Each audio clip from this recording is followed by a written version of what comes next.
Hello, hello, hello, hello, hello, hello, hello, hello, hello. I am excited for this. It's been a while since we've been in the courtroom, guys.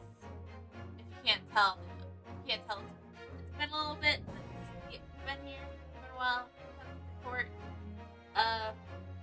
Yeah.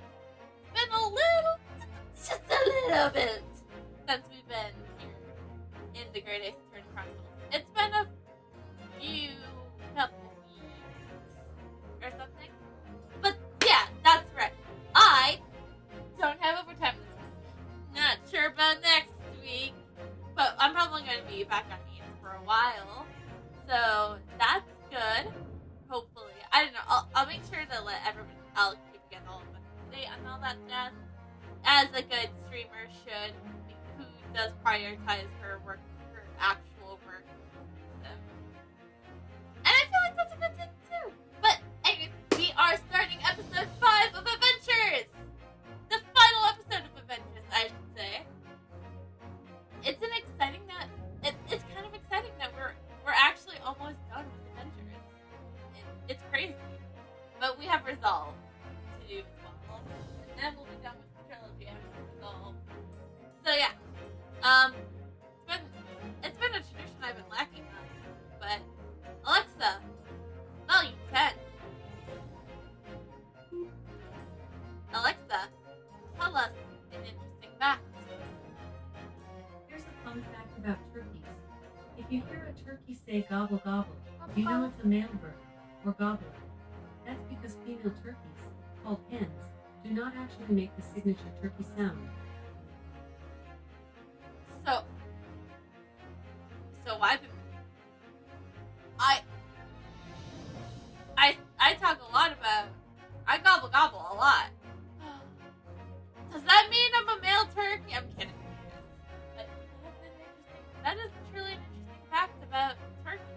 And, you know, it's coming up close to being coming close to Thanksgiving for us Americans. And then after that, last Christmas. And after that is also when I will tell you about one of my little events I have planned for December. You're gonna love it, trust me. Hopefully we can finish this episode of the Great Ace Attorney Chronicles before that, because it'd be weird just to do the plan and then not in the middle of one of these episodes. I mean, I'm pretty sure I've given enough clues that someone can figure out what the plan is.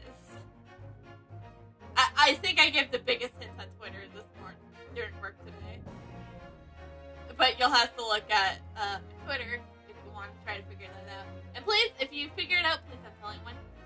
It's supposed to be a secret until after Thanksgiving. Anyways, I think we should just jump right back to, we'll be probably investigating today. But we should hop over with the game. Continue! The adventure of the unspeakable story.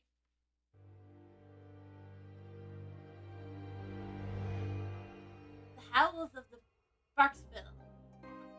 Bakersville. It's coming! Sholmes's cry pierced through the thick wall of fog around us. Wisps of vapor flowed over the pistol as I cocked it, and I waited, breathlessly, in the stillness. The silence lasted for what seemed an eternity, until, at last, it appeared. From the shadows of the cloud, an enormous beast sprang out upon us. A hound it was, but not such a hound as any mortal has ever seen. Its eyes glowed with a smoldering glare. The whole of its ox-sized body was outlined in white-hot flames. Its rumbling pant and hideous howl, so terrified was I that I began to tremble with fear. "Look well, Wilson," Sholmes declared, gazing upon the mystical beast.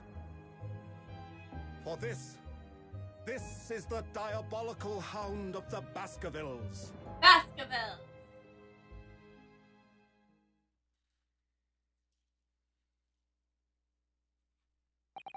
Our first 2 months in London passed by in a flash. Okay, so instead of just going day by day here,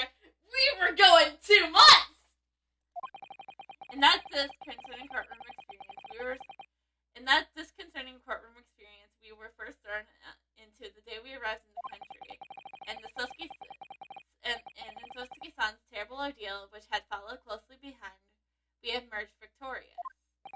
However, then and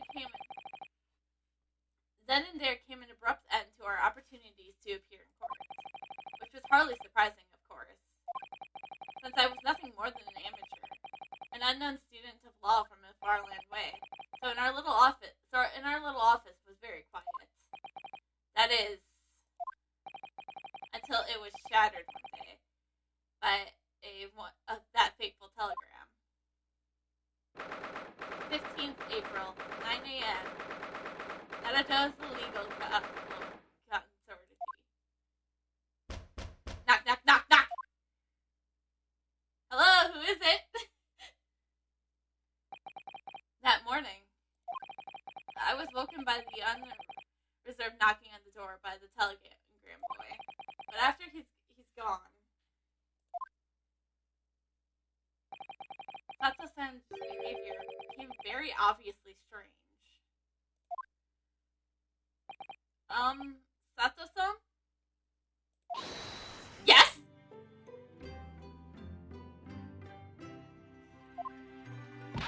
It's time to leave for court already? Calm down. We don't even have a case right now. Let me see. What case is it today?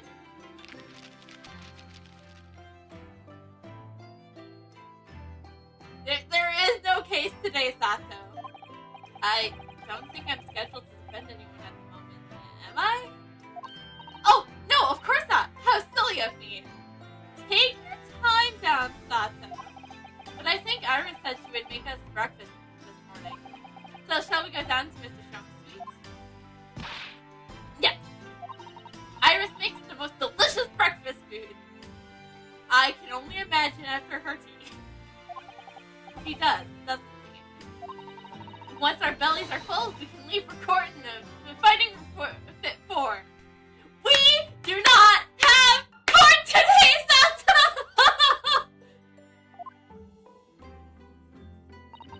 Let me see. What is the case today? Is she having like amnesia? Is she experiencing short-term memory loss? Sato! Here we go again.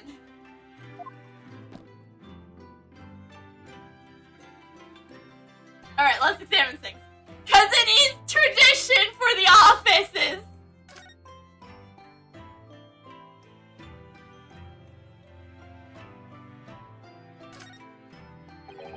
That spade has been in here since we started renting the place.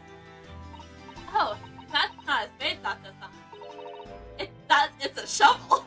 Ah, yes, how silly of me. It's a shovel. Yeah, yep. No shovels are for digging. That's for scooping up loose material. It's a spade.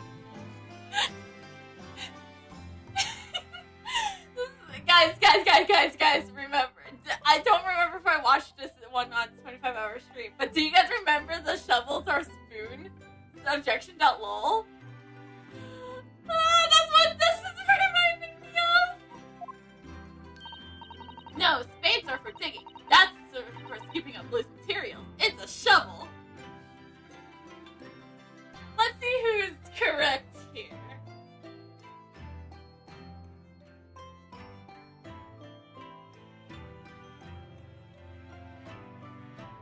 A tool with a broad, flat blade, typically turned upside down, used for moving coal, earth. Sato's correct, guys. Sato-san is correct. Renosuke is just being an idiot, as always. Now let's for comparison's sake, what is a spade?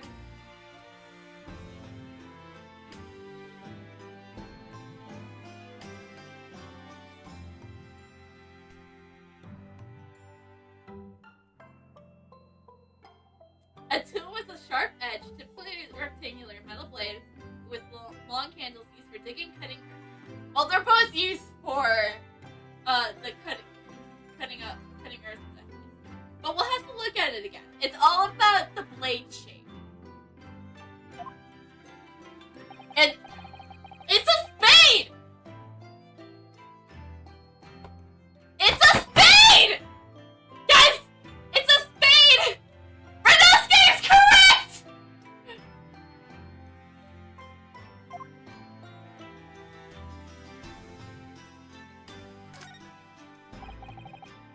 spring at last, and the weather is finally it's warmer now. But I love the smell of fire and the steam rising from the kettle. Oh, would you like some tea, Mrs. Naruto-san? Thank you, Sato-san, but I'm all right for now. Because we're gonna have breakfast with Iris and Sholmes, obviously. Green tea. It's the green tea Sato-san makes for me from time to time, and Iris' unique herbal infusion. This place is paradise for a true tea lover. Green tea is such a wonderful compliment to British tea taste, don't you think?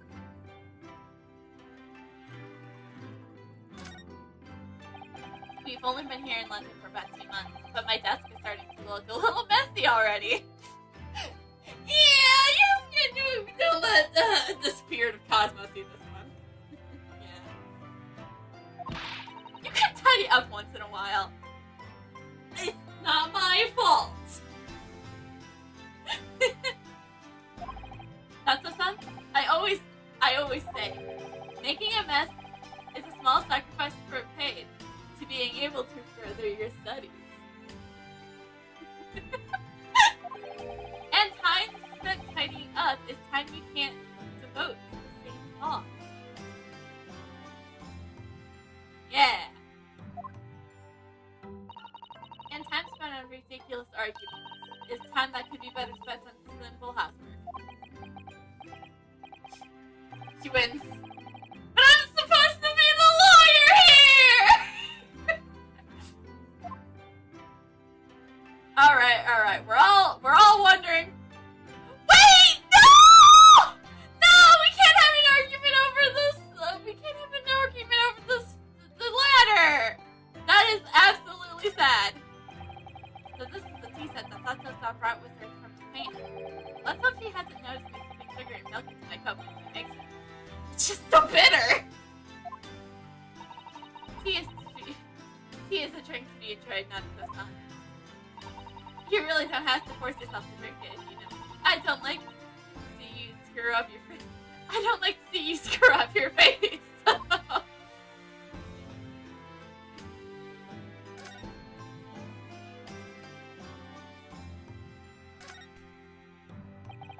We were rather lucky to find an old aquarium left behind here.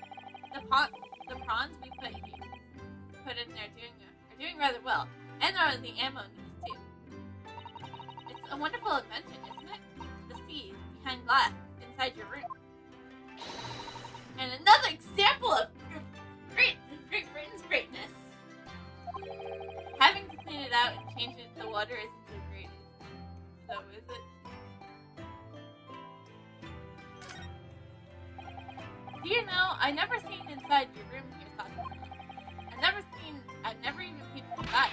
I should think so too. A young maiden's private chamber is the place of bittersweet secrets, you know. Whatever you say, young maiden.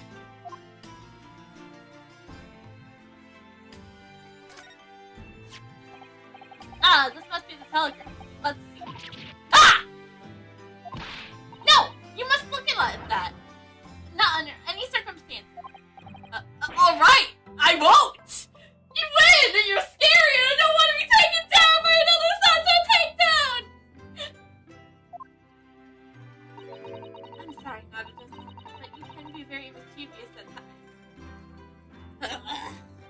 She's right. Then put the telegram away if you don't want people looking at it.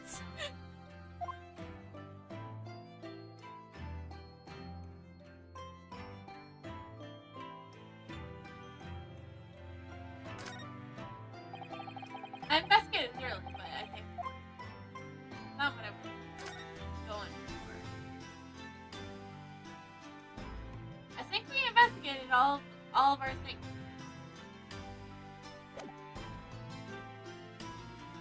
Converse! The telegram. So, what is it about? It's a telegram that was delivered this morning. Oh! A telegram? I swear to God, if something happens to Sasuke-san, I might cry. How dare we? I don't know why when I try to speak like him, I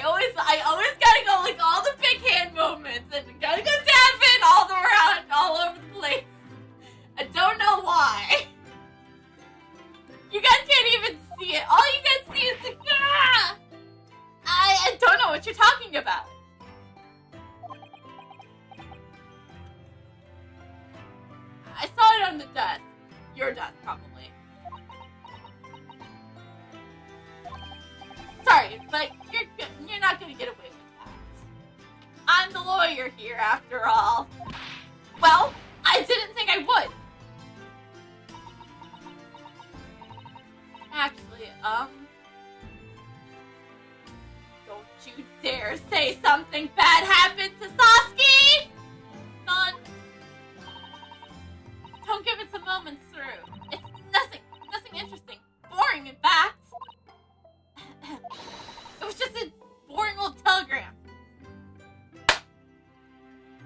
Then why is it making you act so strange, Sato? That's 3 times in a row she's tried and failed to convince me it was nothing. I promised that I'd tell you about it at some point. Alright, I understand. I suppose Sasuke-san would have arrived back in Japan by now, wouldn't he? Yes, I should think so. I mean, it took us wait, no, hold on. Let's probably, yeah, by now. Because let's think about it. Our voyage before the Adventures of the Speckled Band, it was 2 weeks, and then 40 days after the Adventures of the Speckled Band.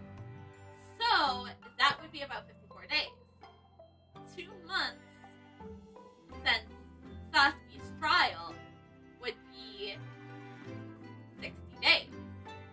So Sasuke-san should be back in Japan. Unless something awful happened to him. He left immediately after that terrible ordeal. Which would mean he should be completed the voyage already, or just be a few days away. A fortnight ago, we had a very long telegram. Do you remember? Complaining of seasickness. But by and large, it seems the voyage has been going well. Is something wrong, Naruto-san? Reaper, I can't get that idea out of my mind. I was just wondering. What might have become of Sasuke-san when he stayed in London? That's all. You mean Lord Von Sheep, the Reaper? Yeah, I can't help wondering if seasickness would have been paled into insignificance in that case.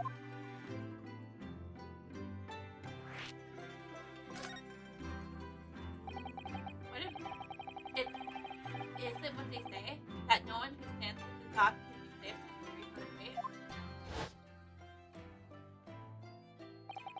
Like the way that nightmare trial came to an end on the very day we arrived in London. Even 2 months on, the cause of that death fire. Yes, but at least Sasuke-san can take that safely out of country now. That means the person Reaper can only expect the confidence to be in London, perhaps. Even if that's the case, it's a little comfort. I have a terrible sense of poor body. Legends of the Reaper is it would mean he wields the sword of justice himself. Come to think of it, I wonder what he's been up to these past 2 months. Surely not wielding that sword against more acquitted defendants. No, I don't think so. Apparently, Lord Von Sheep has been in court once since our last encounter. Oh. Yes, since Sasuke-san's trial. He was withdrawn from your still service again. Really? That's actually kind of shocking. Just like before, he wasn't in court at all for several years. So it's just been me who's been facing this recent sprite of trials. Just my luck. I wonder, his luck doesn't come into it.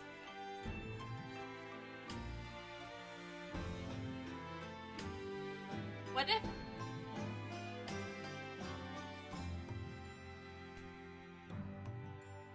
Think of it. The day we arrived in London is the day Von Sheep appeared in court again.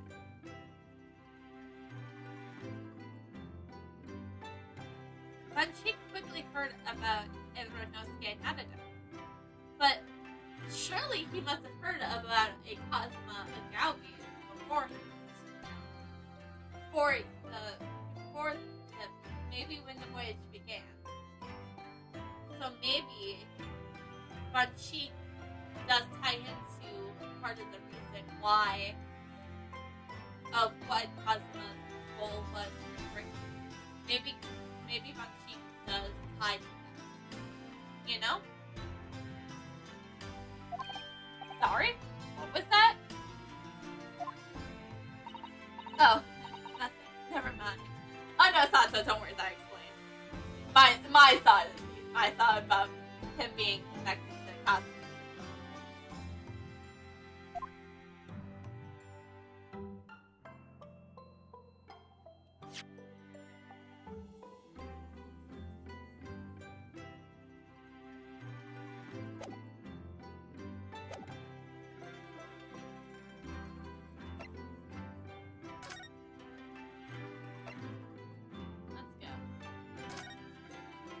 I'm done exploring our area.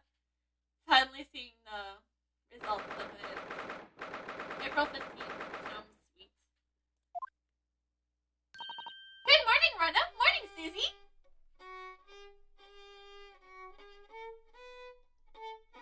What is that horrible violin?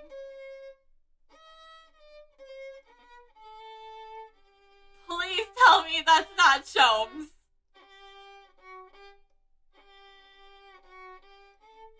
Please don't have that be Shomes. And also, real quick, I need to do something. Yeah, that's good. Please tell me that violin is not Shomes. Good morning, Iris. Iris.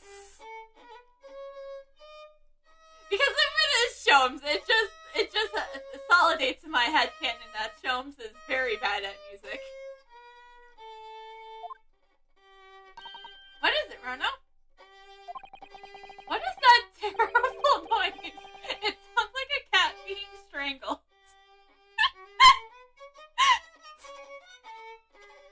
It really does. Ah, yes. You noticed that too, didn't you? And you didn't do anything to stop it.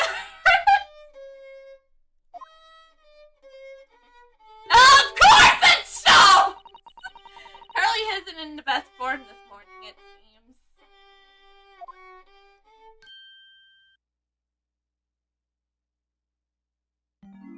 What's going on, Shomes? Hello. Hello, Mr. Shomes. Good morning. We're being very friendly neighbors right now. Mm-hmm. What seems to be the matter, Shomes?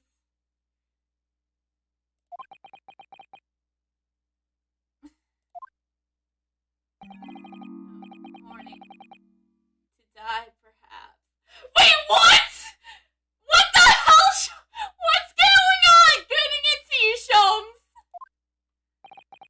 Has something happened, Mr. Shomes? Sato, what was that telegram?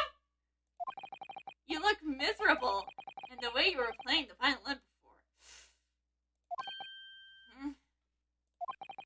My analytical mind is dead. Music is dead.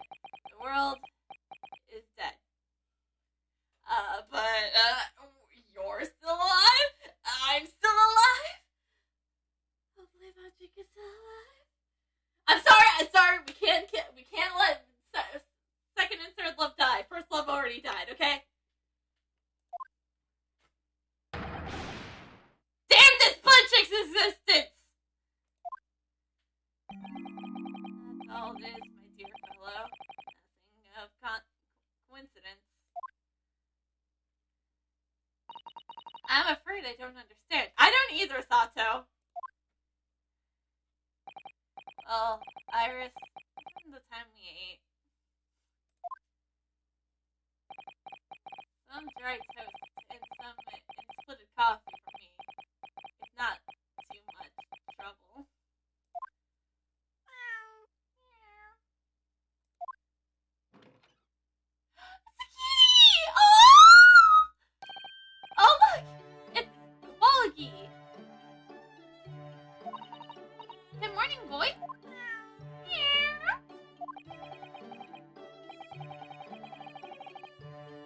That must be some tiny doors for the cat to see. How did it get here? There. Well then, everyone, time for breakfast!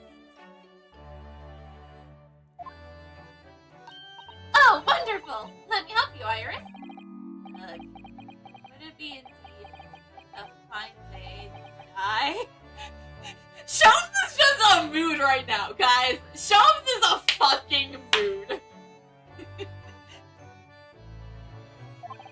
Ah, need something look different.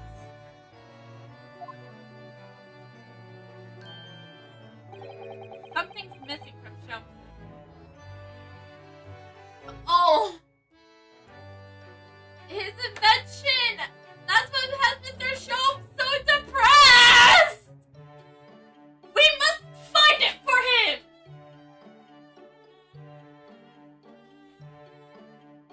We're a detective after all. I mean, no, he's the detective. We're a lawyer after all, and we can put whoever behind this to justice! Yeah.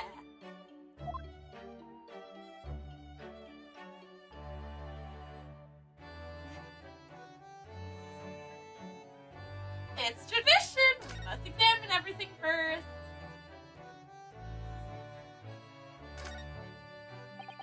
These are all mementos that show him about the ghost case, I think. If he's been involved in my case, I wonder if the beef steak from La Caponelle would be on display here. A mystery shoe, a curious gamer, mysterious dancing men, a bust of Napoleon. Aha! What an interesting collection! It looks like an untidy assortment of junk to me. Rather like what's on my own shelf.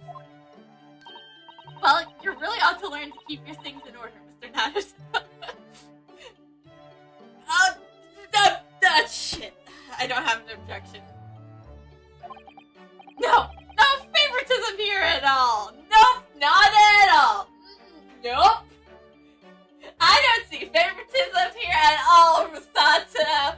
Nope. Nuh-uh.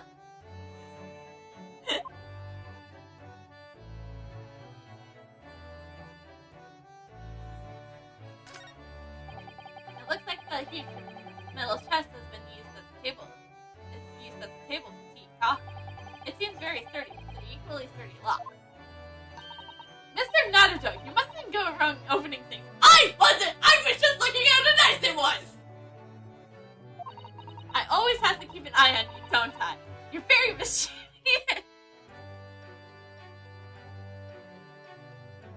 That's the girl who won't let me look at the goddamn telegram. How did you come to that conclusion?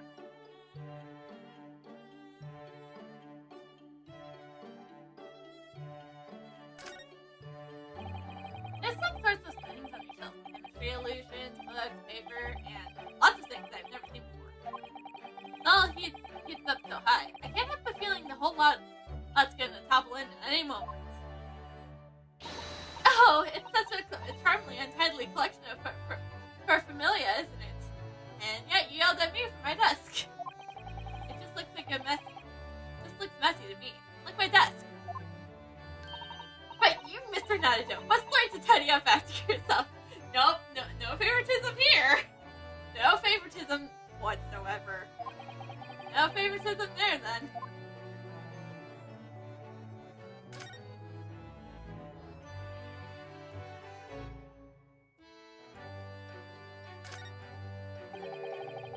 Look at Mr. Shum's desk. It's completely clear.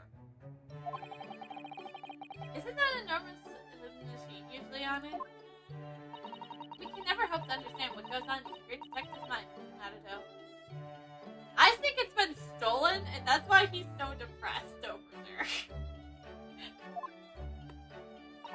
Why, next time we're invited, we might find he's vacant the entire suite. That's scarily plausible, actually. It truly is!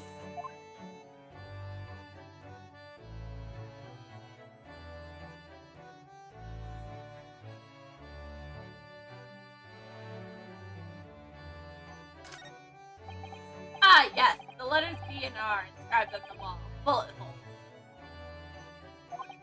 Isn't that the initials of the queen or something? It's delightful as you see in the flesh. Having read about it in the stories, it was so inspiring. I fired 500 arrows into my own walls at home to make the same characters. As you, for Sato, you know. Her?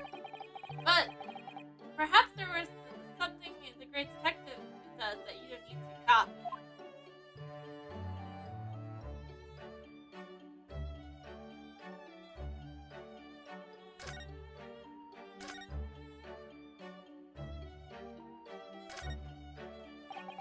Come to think of it, I haven't seen Iris doing much writing recently. But there's papers already set up in February. Look, it's like she's about to start. That reminds me, when I mentioned to Iris that in the process of writing a full-fledged novel, Mr. Nazi was so impressed. Ah, yes, Mr. Nazi. Sasuke-san. That's what I'll be doing too, once I'm back in Japan, he said through tightly clenched fists and teeth.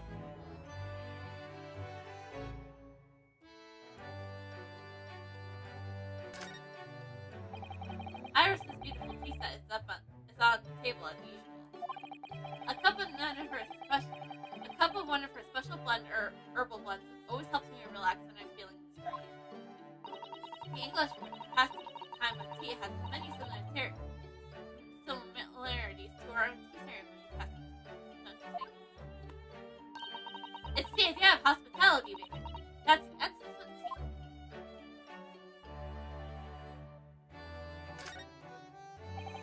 This is where Iris notes down ideas, isn't it? Let's see, what does it say today? Ah! The Bokam Valley Mystery. Oh! How intriguing! Something must be the title of Iris' latest work. Oh my! I wonder what fantastic tales await us. That's a sentence like an angel. But I bet she's dreaming of the most unsavory crimes you could have imagined. That's her in a nutshell, basically. That's a charming little white shelf itself, and full of charming little baubles too. But the concept is unmarked, so quite charming, it seems. Science is the future, Mr. Nadajo. You can't deny it! I'm saving my money so that I can buy some chemistry opportunities as well. Law, chemistry, takedowns, throws. What's the first skills you both, Miss Sato? As useful as they are, I'm not sure I'm turning my skills into worthy conclusions on this list. Alright, probably on the last list. Really talk about it. Oh, we have the fireplace. The fire is burning comfortably in the grates again today. It's a very different feeling to Japanese butchery sometimes. Oh, look at the photographic print of the lady displayed on the mantelpiece. Could it be? Yes, it must be. It's the woman. Oh, how exciting! Is that supposed to mean something to me? Achievement, nonetheless. All right, Iris, what do you got for us? Aggie. Mr. Natsu's cat seems to have settled into his new home now. Oh, yes! And I have become very attached to little Maggie. It would appear that his previous owner has completely forgotten. Completely forgot. Cats are unfeeling. Sure, their meows are as empty as the hearts of the mute.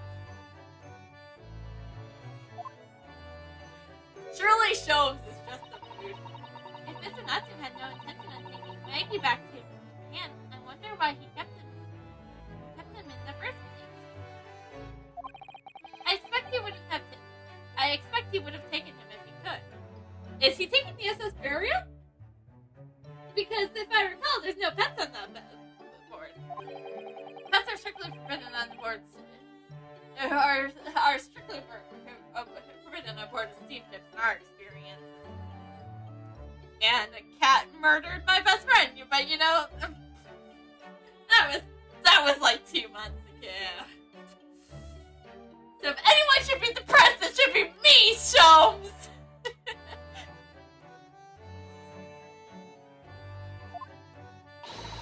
And for good reason. Terrible things can happen. The rules of passage are not obeyed. Sato, we don't need to let them know. They are already aware of what happened to Kazuma. Sholmes helped us solve the murder. Well, I don't mind, because Mickey is adorable. Yes, he really is. Oh yes, what about the door? I don't remember seeing that tiny thing in the door before. Where did that come from? Oh, you noticed? Here, observe it, Rono. At the time I was once accused of murder. The first time I was accused of murder, Sholmes. I once said to my best friend, who is now dead, that my power of observation are unkeen. Look, I use this. It's my latest invention. What? What is that? I call it the cat fuck nut. Gosh, a machine for making doors just for cats? That's right. I can make a cat flap and just for a little furry friend like Wiggy in seconds. And it can do any door at all, no matter what it's made of. Oh, it's very powerful, you see. Wouldn't it have just been quicker to make the cat flap rather than make the machine to make the cat flap? Well, yes, maybe, but now I can make cat flaps wherever I like. Oh, I think it's wonderful. You must make one for us in our little office upstairs, Iris. She really knows how to come up with unconventional inventions, this girl. Yeah.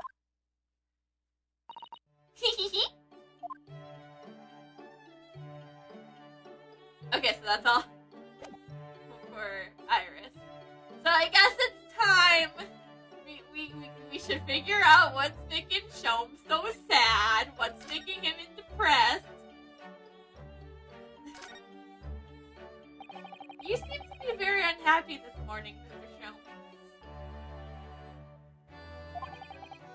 What happened?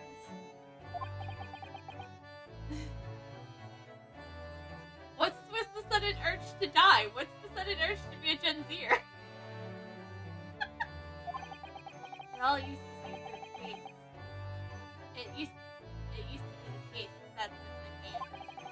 This violin shrunk like the chorus. Its mellifluous tones would make the flowers bloom. It would. But now, the muses are unmuted. The goddess of music must have thrown me over. Yes. Yep.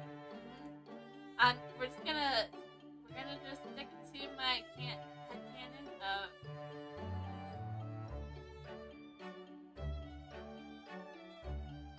stick to my headcanon of you were never really good at music. Whatever do you mean, Mr. Sholmes?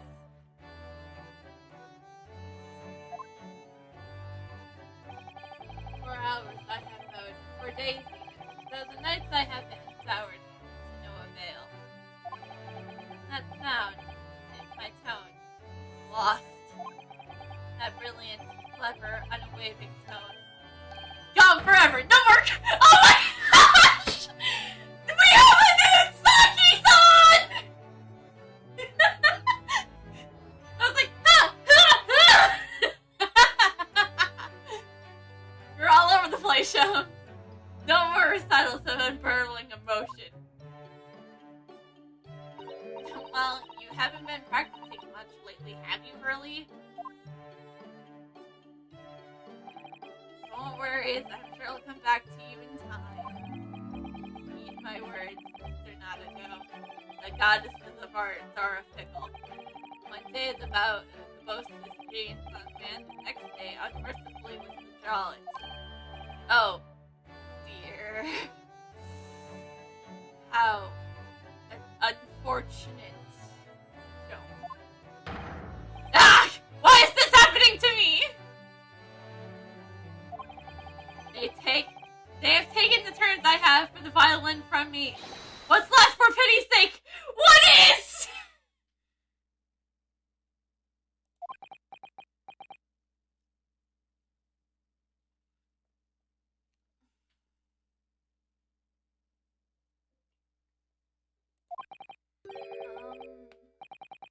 Seduction, perhaps. Isn't that what you're known for?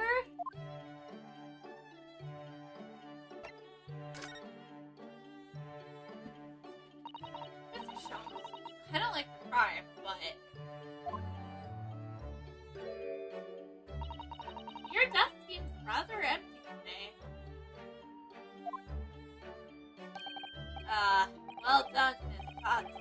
Your observation skills do you credit. No favoritism here at all! Nope! Oh, no, Mr. Jones. They pale in significance when they compare to yours. No favoritism here! You struggle not to notice, wouldn't you? I just haven't said anything about it! You mean Riley's great in Nascope? That's at Willow Banks now. Sorry? It's at a windy bank?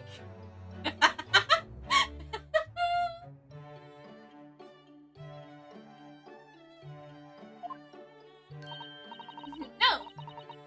Windy at Bank. It's a pawnbrokery. Now I'm starting to understand it. Not only have we haven't been getting a case for the past couple months, Sholmes hasn't been detecting anything in the past 2 months. Crime seems to have stopped in the past 2 months. It's all coming together now.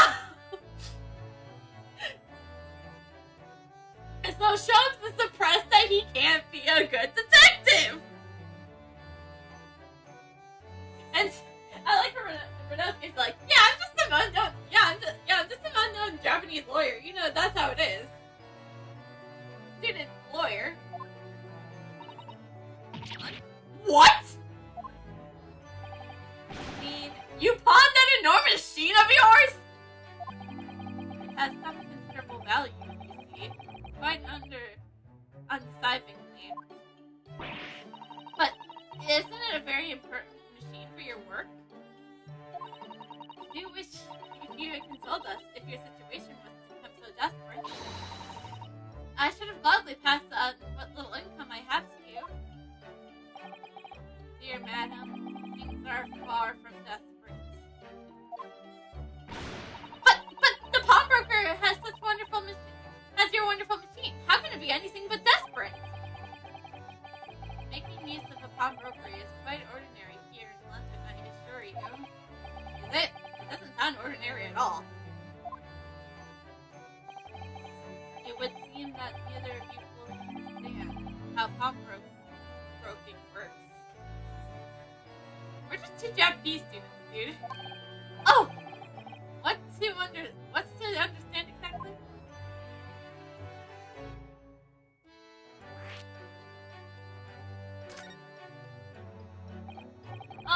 What do you mean when we said we don't fully understand how pawnbroking works? The people of London, pawnbrokeries are keys to banks. Banks? On Mondays, merchants polish their finest jackets and strapping them to their pawnbroker of choice. With the money they receive in return, they are able to penetrate happily through the week. And when on Saturdays, they go to recover their things using the money they have earned. I have no idea.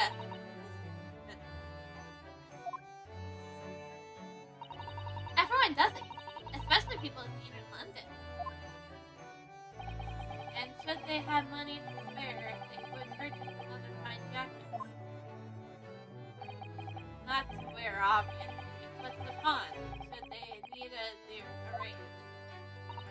Oh, how ingenious. So whenever we have something that gets in the way, we leave it at Wendy's bank, you see. A pawnbrokery is to be thought of as an extremely secured vault. Who wouldn't have thought that even pawnbrokers are different here in Great Britain? Of course, you have to watch Hurley. You have to watch Hurley with him. Sometimes he pawns things he really shouldn't. Don't you, Hurley? I don't think he's gonna admit to it, Iris. That doesn't matter. The world is dead to me now. What's gotten into your shows?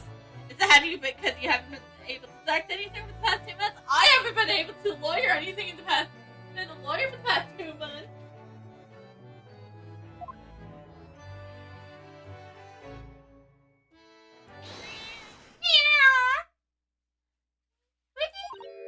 Oh, what was that? Walkie? Clatter, clatter, clatter, clatter.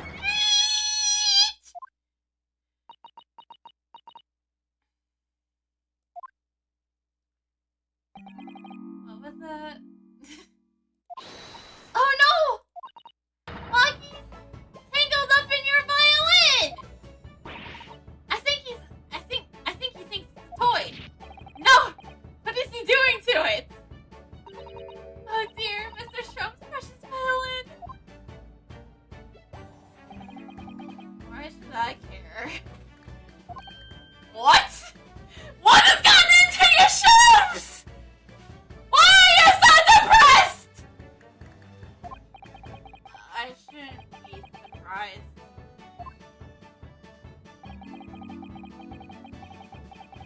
If the cat accomplishes more accomplished musician than I am now. Mr. Shums really is in poor spirits, isn't he? I would go and say he's kind of depressed. Well, anyways, I'll put it back where it lives, shall I, Hurley? Out of the cat's reach, if possible. Maybe we should assess the reach.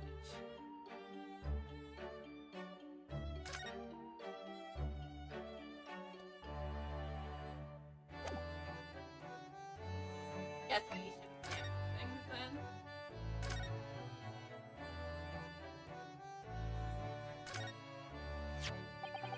So this is the violin, is it?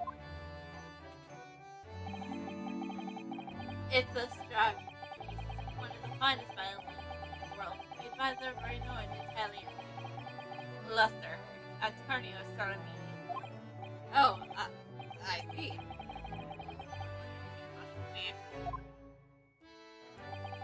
I happened to find the cover and thus wishing to contract them a nondescript back alley.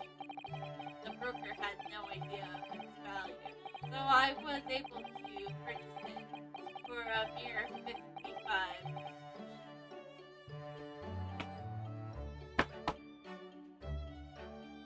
Don't mind me, just looking for my find. Just see what a shirling is.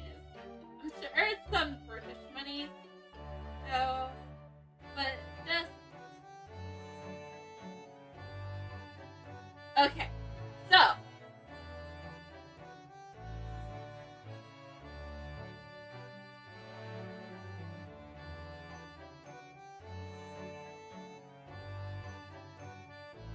guys,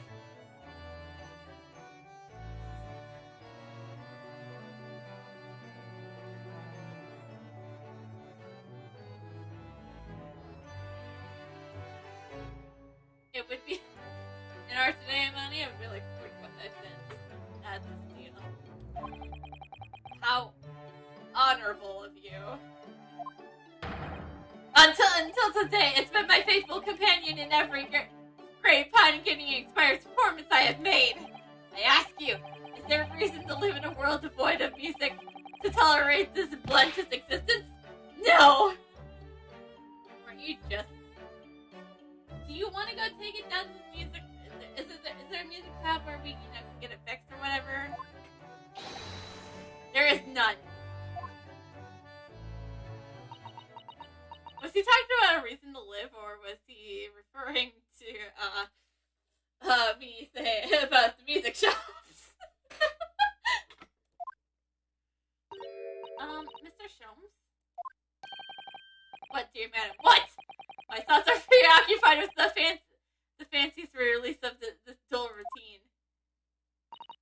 Well, it's about the violin. It looks very different to normal, don't you think? Is that what's really gotten him all depressed? Is that his fucking violin is out of tune? What do you mean, Miss Sato?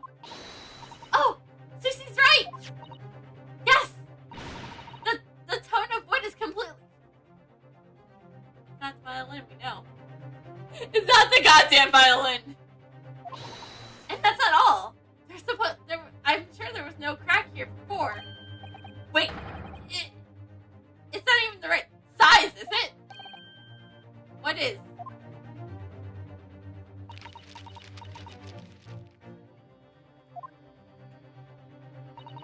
I'm terribly sorry to tell you this, Mr. Jones, but that instrument isn't a violin at all.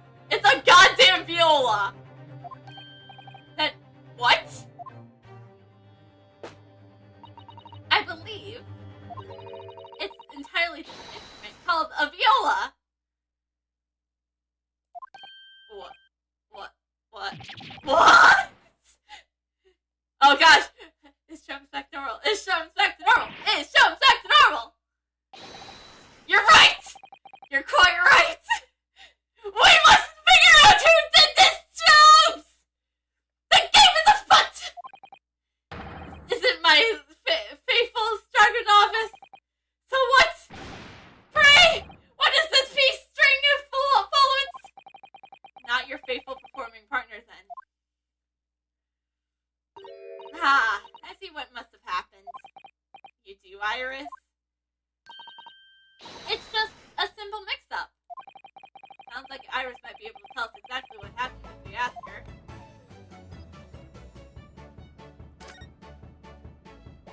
So what happened, Iris?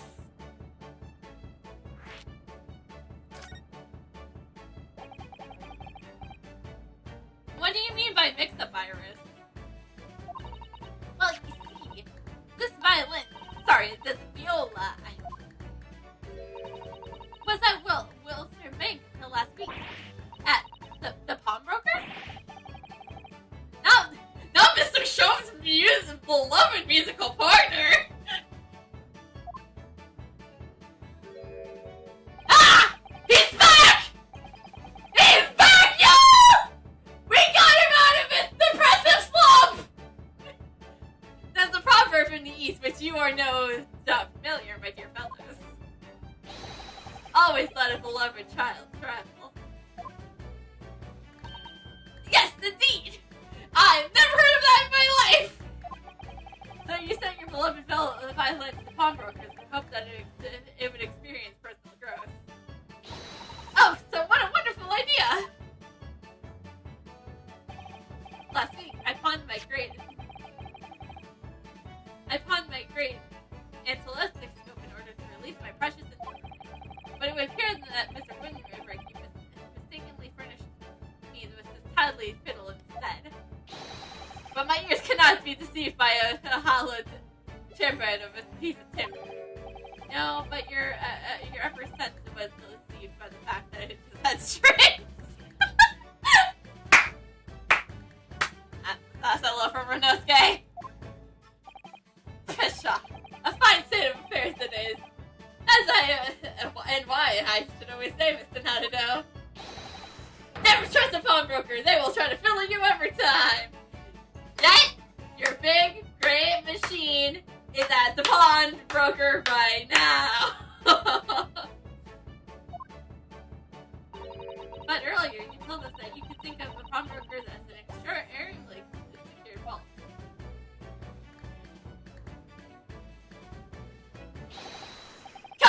No dilly-dallying will get you nowhere. Sorry? We haven't eaten breakfast yet! Crunching your toe. Is that bacon aspect? Pressing your coffee so obtusely. And you are now a little embarrassed by your own conduct, considering the urgency which we must face. Haven't been in court for 2 days, Jones. For 2 months, Jones. We must visit Mr. Windsor procreate. What? Isn't that right, Mr. Jones? Precisely, Miss Sato. Now a moment's delay.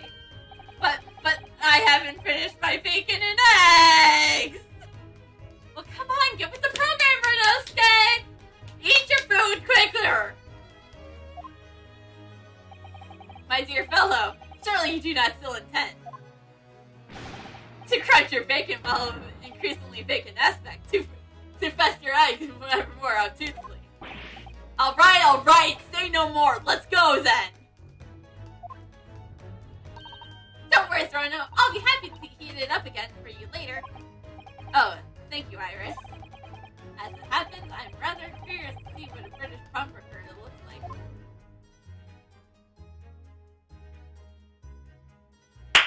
Jumps is back, y'all. That was a depressive slump. All because Sato was able to figure out that his violin was in fact a viola.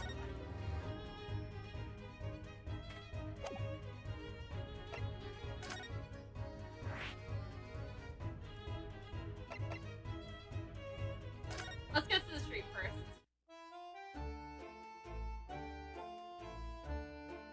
Examine!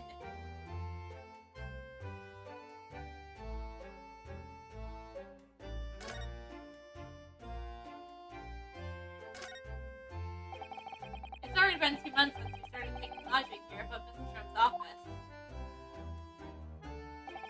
I still can't quite believe it. Never expected things to turn out like this. Oh, I know!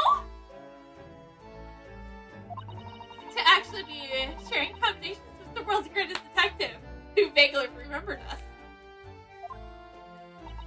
If I ever find myself before a court of law now, I will have no one to regret. I will have not one regret. I don't know what you're talking about, but I'd be happy to defend you, of course. I mean, I have defended myself. Because, you know, that's Sato. You're looking at somebody who's been accused of murder twice.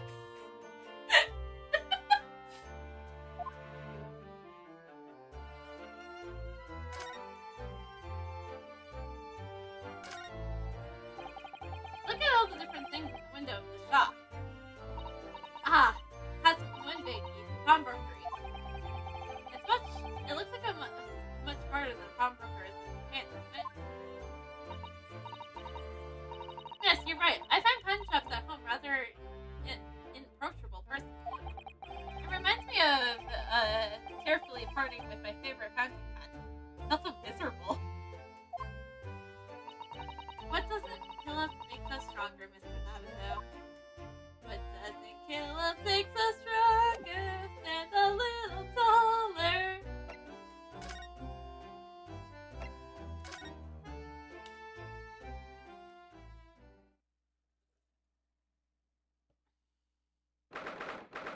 April. Since Bank Pawnbrokery.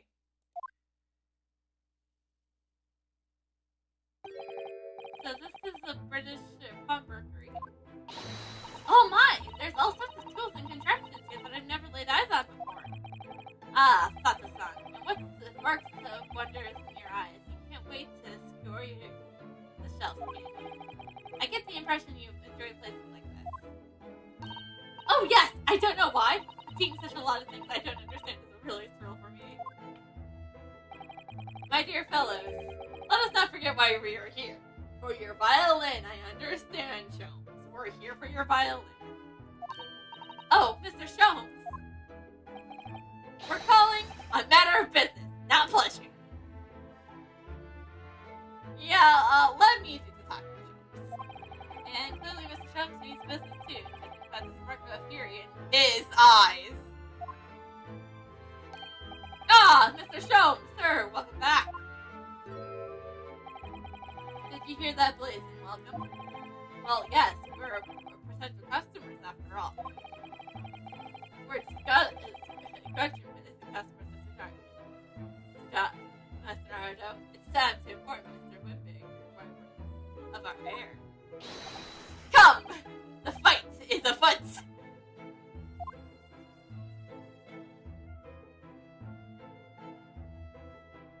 What'd you take, Shums? Let's examine things first. It's tradition that we examine and then...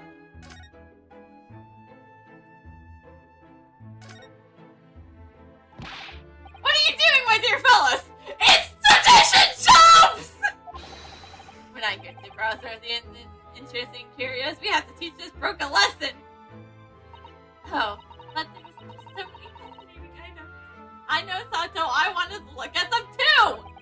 It looks as though we have to talk to Mr. Wimpig first before you can explore here, Miss Sato. Chums.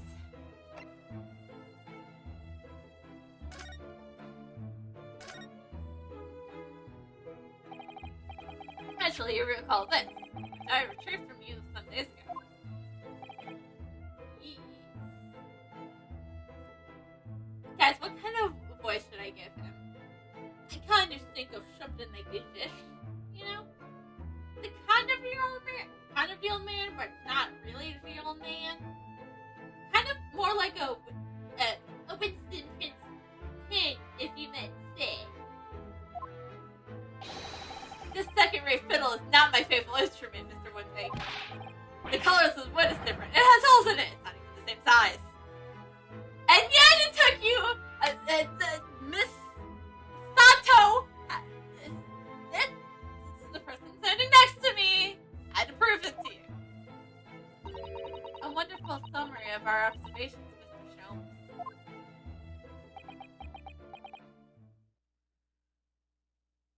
Alright, I'm here! I'm just here to be the lawyer here. I am so very sorry, sir! I swear to God, if someone bought his fucking violin... Actually, I would very much appreciate that. We don't need his music going into the world.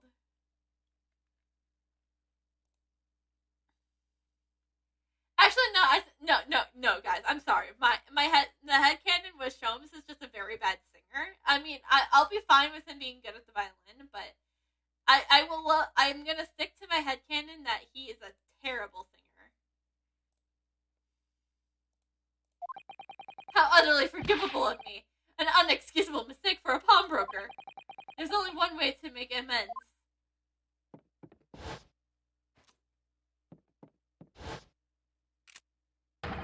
I shall take my own life! Don't do it, sir!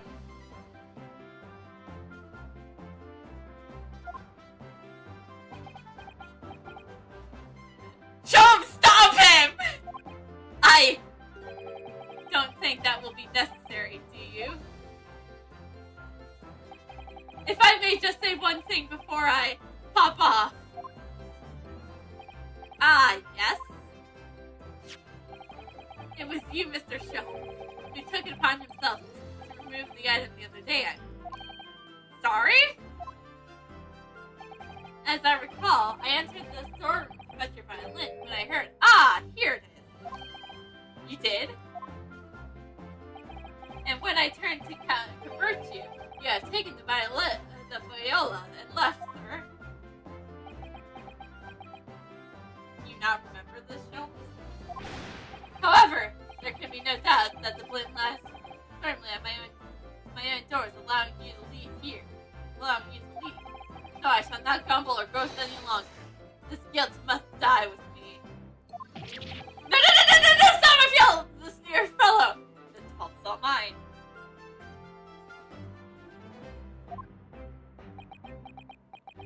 Please don't kill yourself, Mr. Wimpig. You would have been more fetching if you just ran.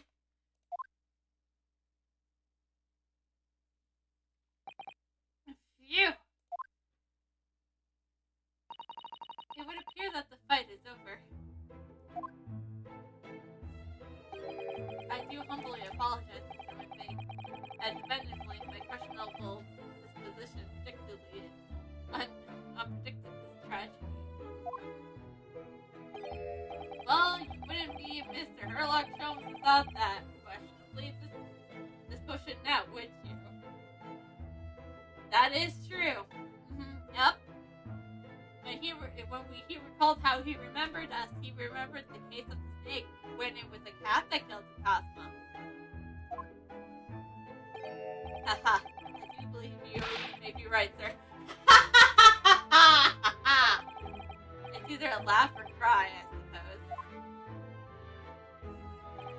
You are, it must be said, one of my more challenging customers. Hi, we're the lawyer who lives above him. Hi, I'm the lawyer who lives above him, and this is my judicial assistant, who also lives above him. I need to just remind you of the particular collection of items you brought through my door in the past. Oh, peculiar items? In extreme, madam, for example, a polished manuscript of an enormous work, the novels of Sherlock Holmes, or some such. Oh my! A new full-fledged novel? And unpolished? A story I've yet to read, you mean? Ah! Forgive me! Just give her the book. Wait! Before you die! You must tell me more!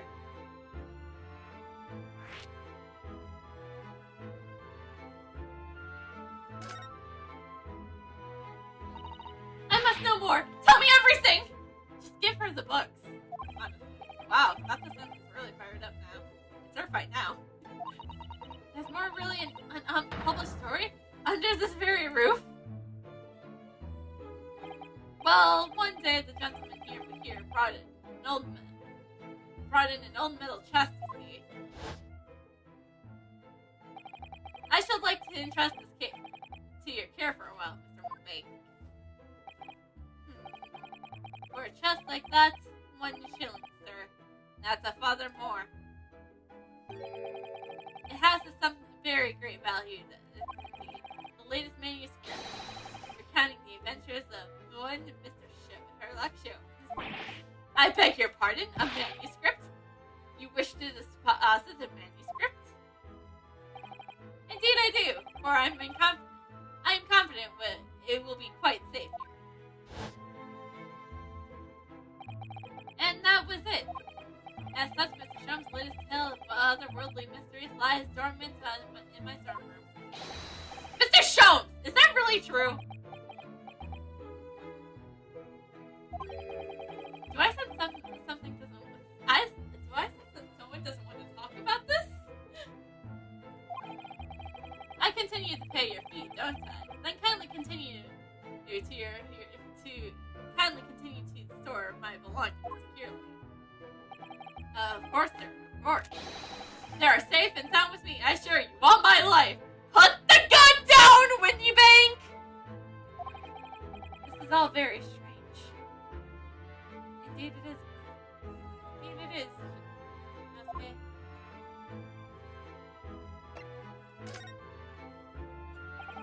I wonder, did I ask you something? Ah, a gentleman from the east, I see. Tell that just from... I think it's very obvious that I'm... Yes, that stable suit. I suppose I could offer you 6 pence for it. I need clothes, sir. Without wishing to offend, the tone somewhat dull. Objection. Sorry? I kinda need clothes, sir.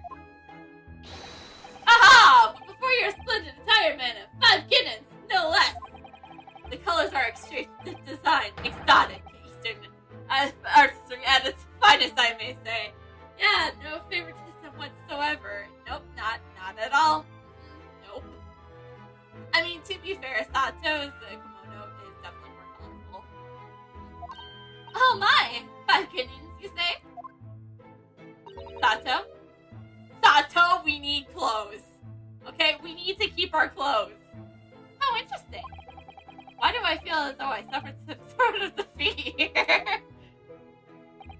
Actually, I was hoping to ask you about your business. I've heard it said that pawnbrokeries are used rather like banks here in London. Yes, sir, indeed. Many of our customers utilize the establishment as you described. I appraise the items and offer an appropriate loan and 2 months of secure storage. And if in that time they repay the original sum to me plus the agreed interest, their items are happily returned.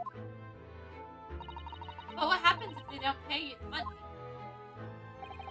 Then the items are offered for sale in my shop. As you can see, the shelves behind me. So you never sell items before 2 months have passed. That's right, madam. That is right. Which means some considerable responsibility rests on my shoulders.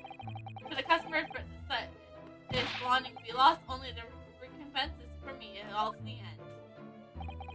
The very idea, Mr. Winbig, is an absurdity. One should never talk of one's demise so casually. You're one to speak, Sholmes.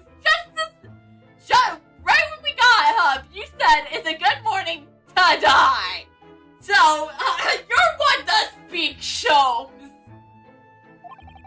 Says the man who was telling us all it was a good day to die only this morning. Exactly what I was saying, Sholmes, pronouncement.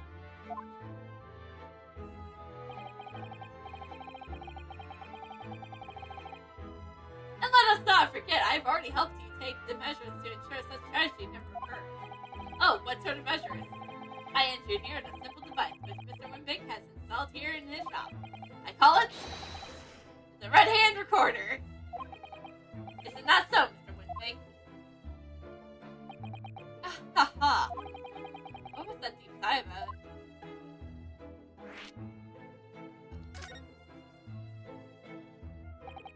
What on earth is a red-handed recorder? Use your eyes, my dear fellow. There are two just below the ceiling. I can see what appears to be a camera attached to some sort of timing device. Very absolute!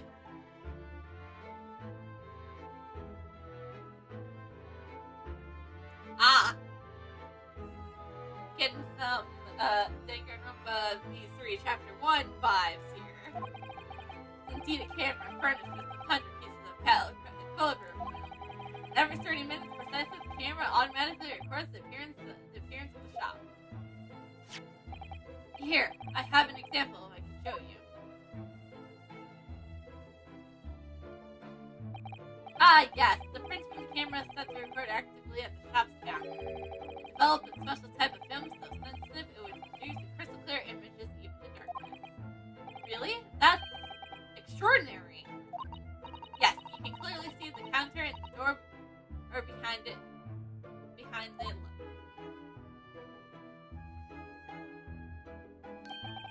As you see, there was someone entering the premise with all intent. His identity would be summarily exposed.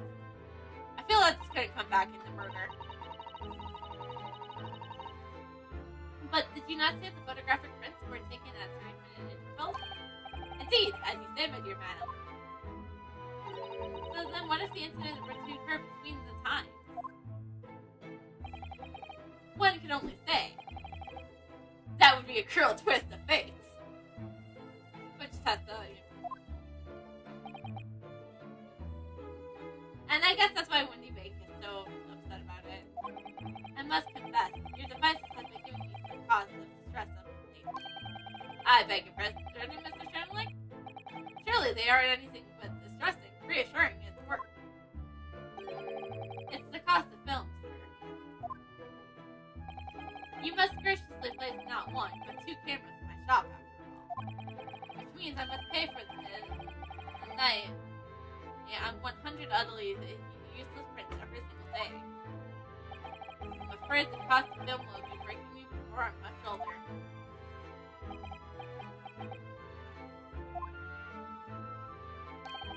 Nevertheless, a small price to pay to ensure the safety of my preferred paying broker, you know?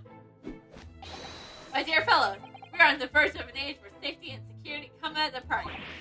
Oh, heavens help us. Yeah, same here.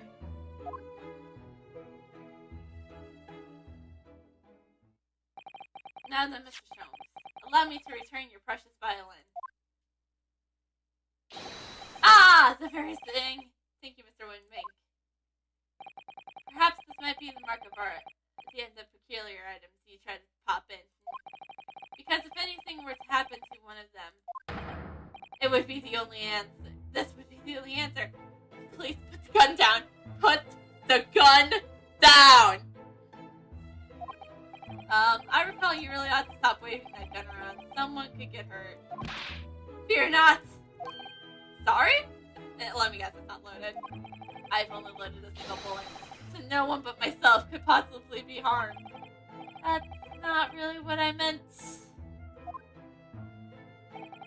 Good day to you then, Mr. Winbay. It's been a pleasure as always, Mr. Sholmes. So, Mr. Naruto. Now we can explore, at last! Yay! Let's start over here like we were going, like I was going to.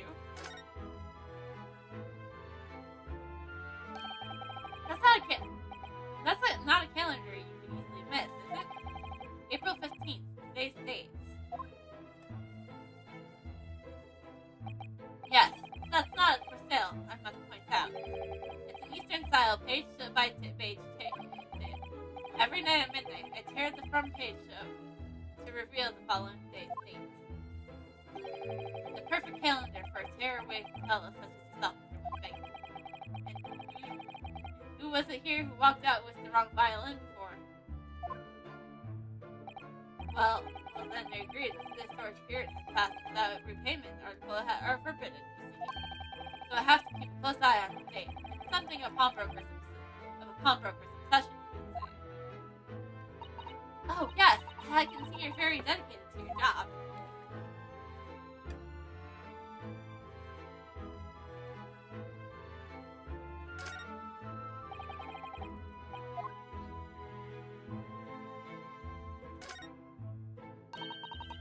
Globes of gold. That's some sort of charm. Dear me, have you not seen that sign before? No, never. We've only been living near here for like 2 months. The 3 golden balls are in Great Britain, at least. The very strong, the universal sign from pawnbrokery. There are more several hundreds such establishments in the capital, all showing the same sign. Oh, I see. Haha. Imagine your ignorance is so profound. Oh, well, what is the significance of the circle and balls then for the past social meeting? Trump doesn't know. It's very unimportant here, dear madam. Irrelevant even. You're saying you don't know. You mean you don't know?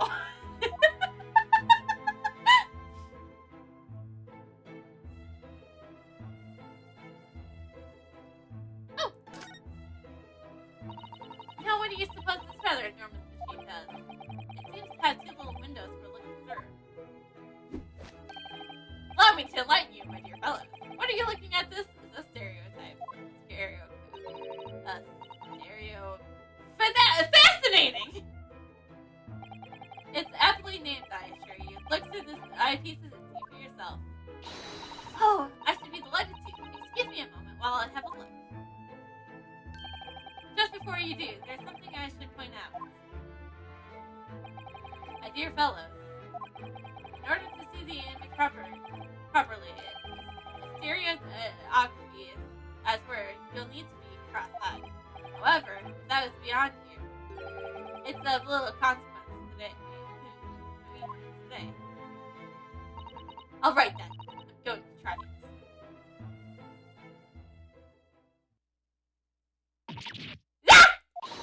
Mr. Naruto! You must see at once! Oh, alright then. So I need to be cross-eyed, like I'm trying to look at my own nose. I'm trying not to be cross-eyed. cross-eyed. I don't know what you're talking about.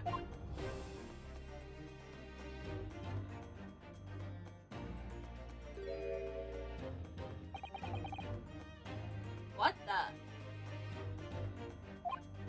I don't believe it.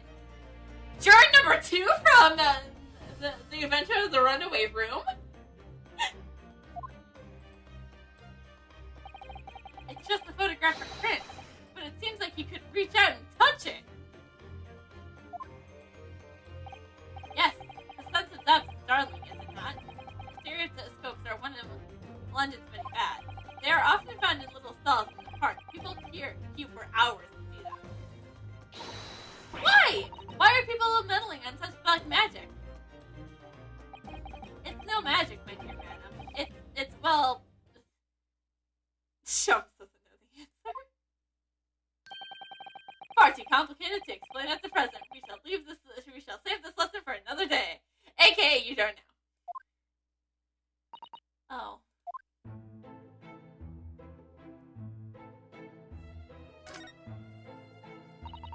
What an assortment of things here on the shelf here. Crockery, footwear, clocks, and watches. Almost anything you can imagine.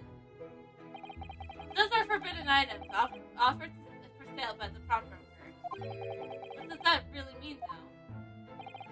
When you pawn or qualify pop an item, the broker loans you money against its worth.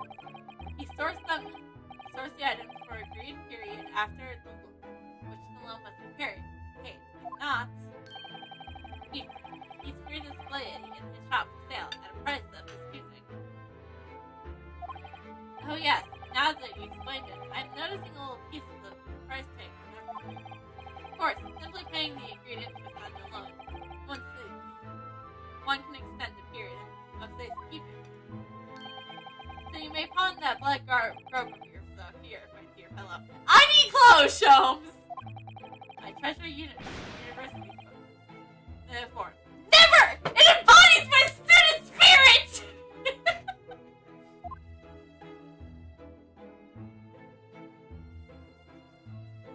Also, I don't know what other clothes I wear.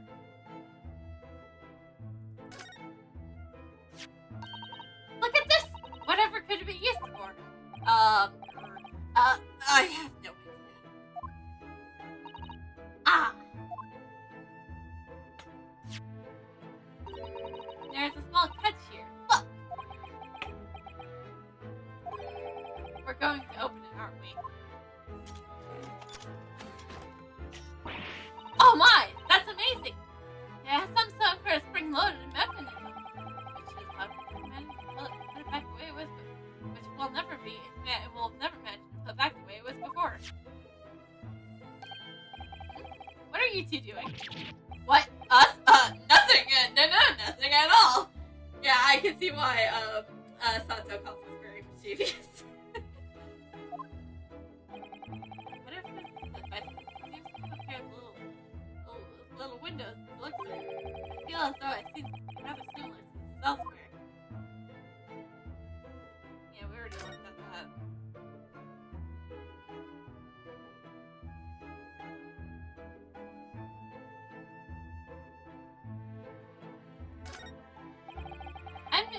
I investigated thoroughly, but I can't find any place. Oh, we have to do it. Look at the enormous little ledger opening here on the counter. Mr. Wimbig, it's nothing else. It's very particular recording the items he picks up. He has to be, otherwise he'd get himself into all sorts of trouble. I might explain the thing that catches my eye as far as it's more of the ledger. This revolver here. Do not entertain even a single thought of piffling in the article here, my dear fellow. I assure you, Mr. Wimbig would not hesitate to draw that weapon and realize for your size. Oh, you don't mean he... Yeah, I think you would. Blow his brains out, indeed. And recommends for his blunder. Oh my. In any case, of course we never do such a thing. How could you even suggest it. I thought we would be talking about shovels and spades. There seems to be some little door hidden behind Jordan here. That leads to the storage room, which Mr. Winbeck keeps articles that are currently in pawn. Ah, I see. There's nothing more particular and interesting inside. I certainly wouldn't recommend any large institution. Recommend or not, not something I tend to do. There's only but one key, and Mr. Winbeck keeps it in his pocket at all times. Before he sleeps, he places it into a small pot, which slides under his pillow. How on earth did you know that, Mr. Sholmes? I'm a detective, sir. It is my business to know what others do not. I'm frequently assailed by information that I neither care nor wish to retain. Yeah, you just told it to a lawyer and his judicial system.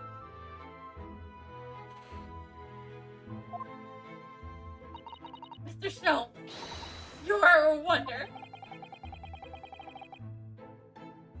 And the prime suspect, if this prime Bromberger is ever burglar.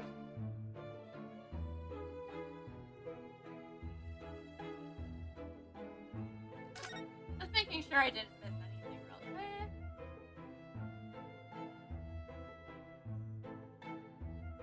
Okay, yeah. Let's go talk to Mr. Bromberger.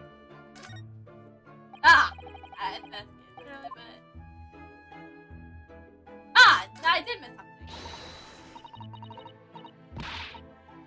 Look at this! What could this lovely big shining box be? That, my dear madam, is called a music box. Surely you have such a thing in your own country? Oh my! Yes, but I've certainly never seen one that's so large before. Shall we listen for a while?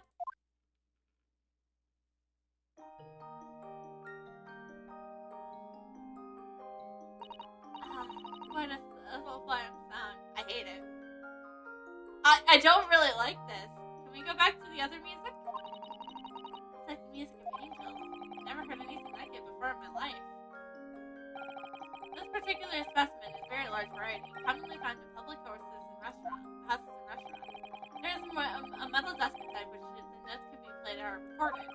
Simply by replacing the disc with another, any music you can or to imagine can be played. My goodness! What a simply delightful machine! Indeed, though their popularity has warned recently with the development of the gramophone, of course. Haha. Science and technology pass at such an overwhelming pace. Yeah. What? Only a 10%. 10%? That ain't fair, you know it. This article is barely worth a penny, miss. I can't afford more. Sounds like there's an argument between over there and the counter. Come on, that can't be right. Have you even got a proper butcher's look at it? I've seen all I need to see, young girl. Gina? Wait, don't we know? I'm sure I recognize her. Oh, yes! It's the young lady from Mr. McGill's trial 2 months ago.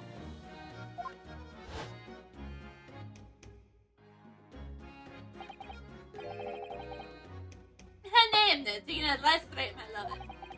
These are changes and across the month's large crowds of singing people throw their purses. But his family calls a pickpocketer. And Connor never gets to speak in his Irish accent again.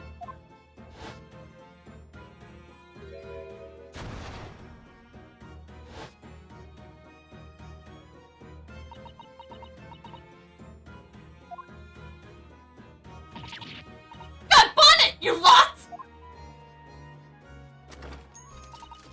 Hello, Miss Lestrade. I hope you've been well.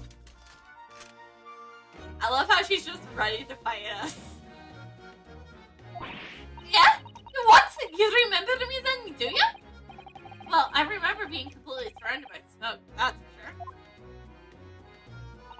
for sure. So, what are you doing here? You're not like the rest of us. Nothing to eat? Time to pop the black weasels so the cats have you? Miss uniform that makes every single one comment on it. Oh, don't worry, it's the lawyer Renesca. At least you don't have spiky hair that makes you want to shit. Not everyone calls you Porcupine Head. We'll get back to Peter. Ah, good day. Not much mistaken. You wouldn't be the young pickpocket who stole our experimental smoke grenade. Ah, Mr. Soul! Jones! So, you have something of value to pawn, do you? Allow me to see the article.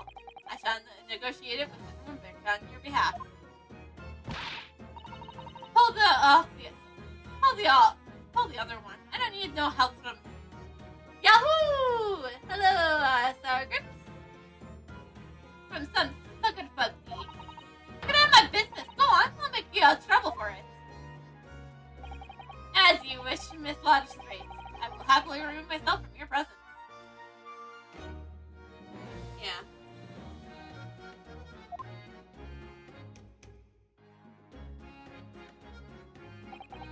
He's really done it.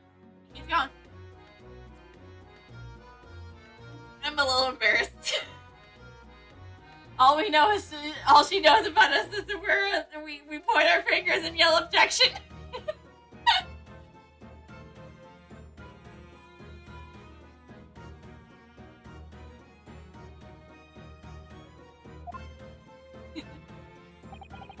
Sorry, but as I said, there's really no room for negotiation here. What is this thing he has on his hand? Some kind of metal disc? It's you! Go on! Leave me alone! No, Miss Magistrate. Just pretend we're here. We shall. Don't be offended in the slightest.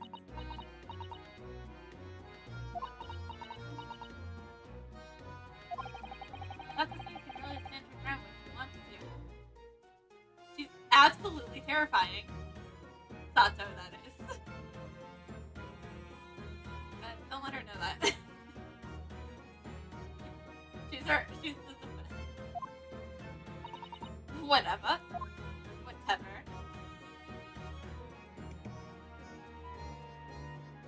Oh, we already examined everything, really. Somehow, I didn't really think you were the sort of person who used a top broker for logic. Yeah, well I am. Alright, I'm a lender, just like everyone else. Is that a problem with it? Nope, not at all. Nope, not in the slightest. Nope, nope. Nope. She has a smoke grenade, I'm terrified. No, not at all. It's just that, well, before today I really didn't know what this was. Oh, I get it. I know what you were thinking. That's a probably don't even belong to her. Probably got it on the diet, but didn't she? Yeah, well, I can see it written all over your chubby face. Well, I might have been thinking something along those lines. You're not going to deny it, Mr. Naruto? Why should I, Sato? If you deny me, I would be threatened by a Sato takedown.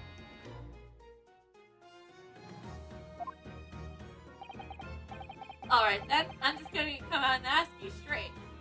Do you pawn things that you steal from other people?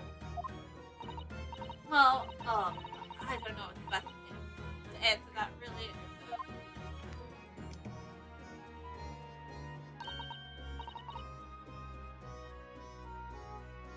Suppose sometimes.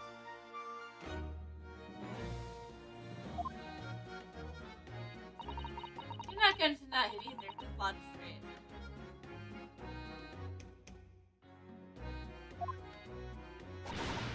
And not this time, alright? I swear! That thing belongs to me!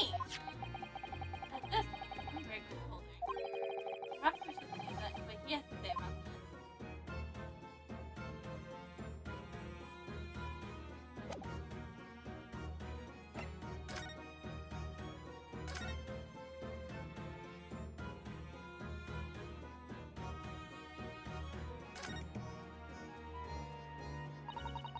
limping?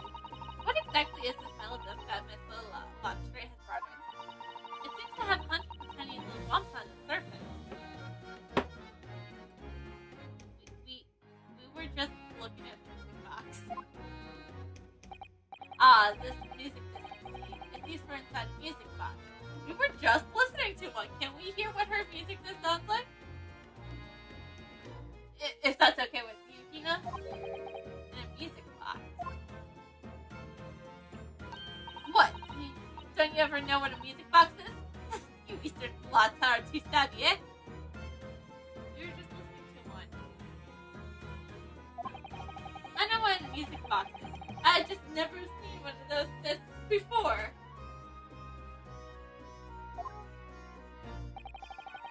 Small percussion of the metal disc imposed the tune to be played by the music box. You simply insert the disc, it sets the machine going, and beautiful music plays. It's so incredible. Tell us, what tune is on this disc?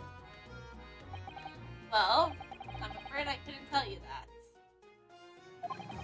There's so many different types of music boxes. British made, German, Swiss. I had no way of knowing which particular machine this disc was made for.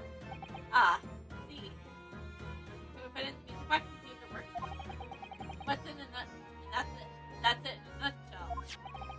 I wouldn't have any customers for an item like this, even if the young lady forfeited it.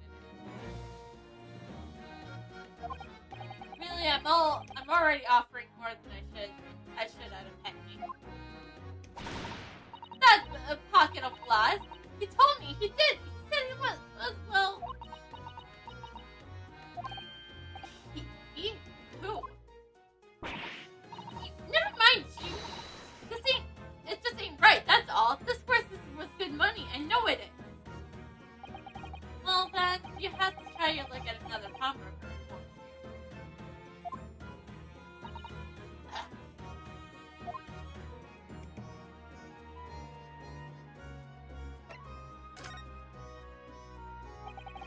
He's been in before, of course. The little tangent didn't lie. I see. And brought some dubious articles or others for every single time, I might add. Dubious? What are you trying to say? I'm an honest customer. Me. Yeah, every time that because every time I'm changing your accent. Even though I know you are just a Londoner. So there is something dubious about this she's brought in today. Well, if only it was that simple. Sorry? What do you mean? What she actually brought in was a storage ticket. Ah, storage ticket. So, Miss Lobstray actually has enough here to receive an article from you today. Is that right? Yeah, that's right. A girl like me has lots of stuff with me. That's what's needed in the storage. Alright, yes, that's definitely dubious. The article in question would have been forfeited at midnight tonight.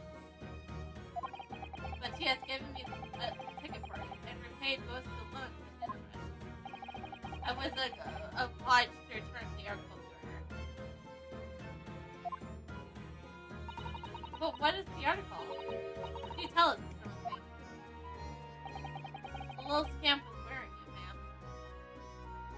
He's wearing it, ma'am. The overcoat, that's what you redeemed? Oh. What? What's wrong with it? It don't fit, does it? I mean, it's mine, of course it does. So what about this disc then? How does it come into all of this? The disc is something else. A new article to Punk, if the girl and I can agree on the price.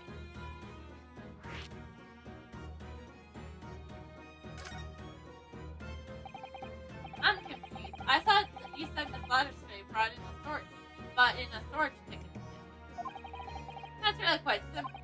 Yes, the child brought me a storage ticket and the money we owed on it, as you say. For this heavy black coat, which you returned to your care, as I understand. That's right. Yes. Rather unsurprisingly, as soon as the little breath muffing could put the thing on, she went riffling through the pocket. Oh, you mean? What? Don't you know what it's rude to stare at a lady? Ah, I see. So it came from the pockets of the overcoat, did it? If you mean this disc, then yes, exactly, madam. Did she immediately try to pawn it? For quite a high price as well? That's all rather suspicious, I think. Give it up. I was just trying to pawn something like anyone else would. Miss Latterstreet, may I ask you to deposit the overcoat here in the first place? Well, me. It doesn't really appear to be your size. Me, old man? It's me, old man, says it. Is it Miss Latterstreet? Yes, this is definitely all rather suspicious.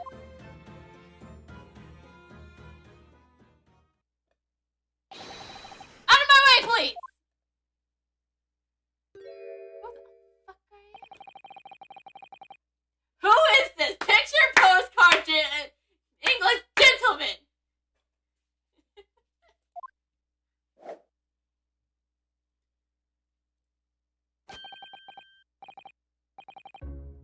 Good day to you, ladies, gentlemen. Lawyer from the East. What's your problem, eh? There's no problem, as long as you remove yourself. I have matters to discuss with the priorities. Yeah, I already don't like you. And if you intend to make a problem of it, I shall see you outside, little girl. For the hiding you deserve. Look, it ain't obvious. I ain't done talking with him yet. You think you're such a gent. You should know how to wait in line. Well, you are an intuitive little brat, aren't you? As well as the pickpocketer. Oh god damn it! Does he already know I'm a lawyer who doesn't really know what I'm doing? Who are you? How do you know who I am? The question is, how do you not know who I am? In my defense, I've only been here in London for 2 months. You haven't the courtesy to even remember the faces of your victims. What? You mean from you? Broker? Yes, sir?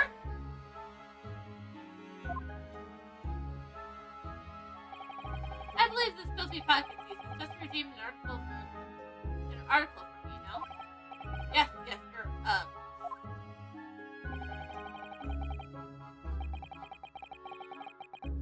the article in question belongs to me. I demand for it to be returned at once.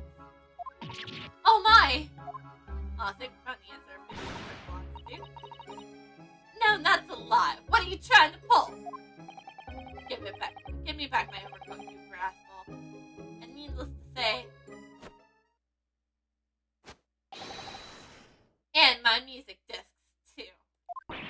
No, you can't have it. You just can't. It's the old man's! Or was it? Now it's mine! Goodness, Mr. Naruto. This is a very awkward situation. Yeah, let's leave. Yes. Let's leave. I think perhaps we should hear both sides of the story in a little more detail. Renowski! You could have just said, let's leave. That could have been the end of it. But yeah, you have to go be your lawyer yourself.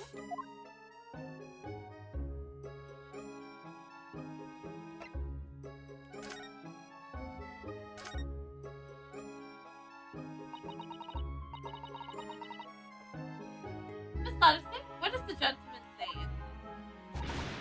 What do you think? It's all lies, ain't it? Obviously. I swear on my life. I never laid hands on eyes on that dainty before. Let's hear it now, young little rascal muffin. You stole it, didn't you? That ticket you brought here before. No, I swear it. I swear to God. It was barely an hour ago. I was walking along the street, minding my own business, when this little gutterling ran into me. I knew at once what had happened. I've been robbed yet again, I thought to myself. Those wretched pickpockets. Yet again? Oh yes, as you can see, I'm a man of impeccable style. What style? This isn't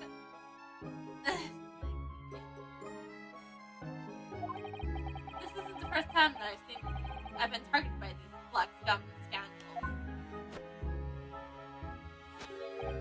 Now then, replenish my overcoat. Now come along, Miss Logistrate. Give the good gentleman's coat back. If you're going to cause trouble, I shall have no choice but to call the police. Oh! Hold on! Why is every single one it's me? Look at the dandy coat! And you think I'm the dodgy one? I'm sorry, but no one's going to believe you. Well, what about evidence? Yeah. Where's the evidence that I stole something? Come on, let's see it. Okay, just because there's a lawyer present does not mean everything has to be resolved as evidence.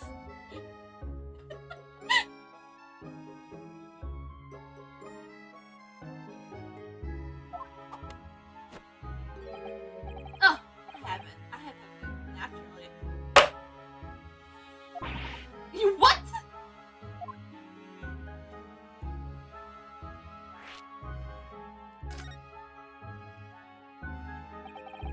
Evidence that the article Miss Legislator redeemed is actually belongs to this gentleman. Of course! We need only to consult Mr. Winbig's ledger to know the truth. We'll be able to look at the name of the person who deposited the article in the first place. Yes! Brilliant! I'm very sorry, but I'm afraid that won't be possible. Oh! I never ask customers' names. That's a strict policy of mine. But why not? Well now, as you can imagine, some of my customers have circumstances. A great many of them prefer to maintain their anonymity.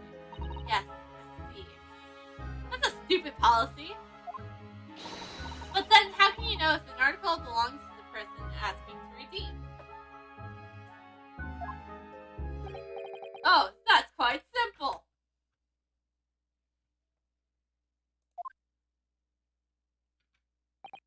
Good sir. Might I trouble you for the watchword associated with the article in question? Of course, it's Professor. Yes, that's right. And that's all the evidence we need. The gentleman is the rightful owner of the article, without a doubt. A watchword. Interesting.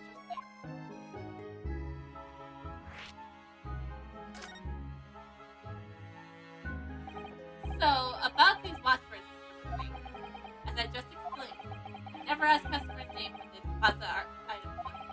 There are many reasons why. Certainly, customers would like to keep their activities secret. What are you doing, Sholmes?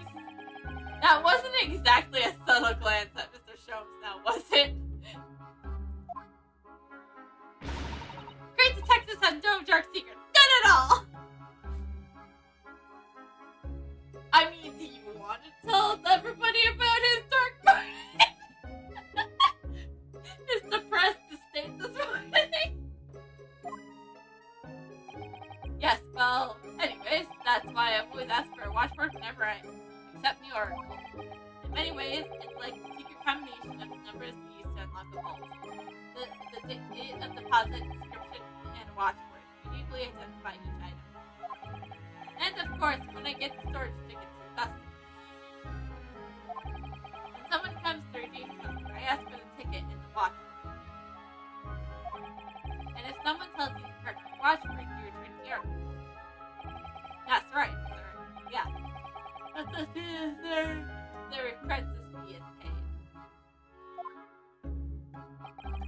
and I have supplied you with the information you require already. But for the allowance of doubt, the article in question is an overload.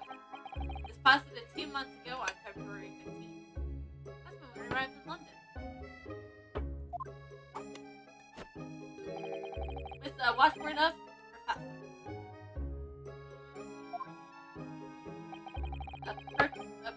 All perfectly correct information, sir. But how? Really, it's the end of the joke now. There's no further room for debate.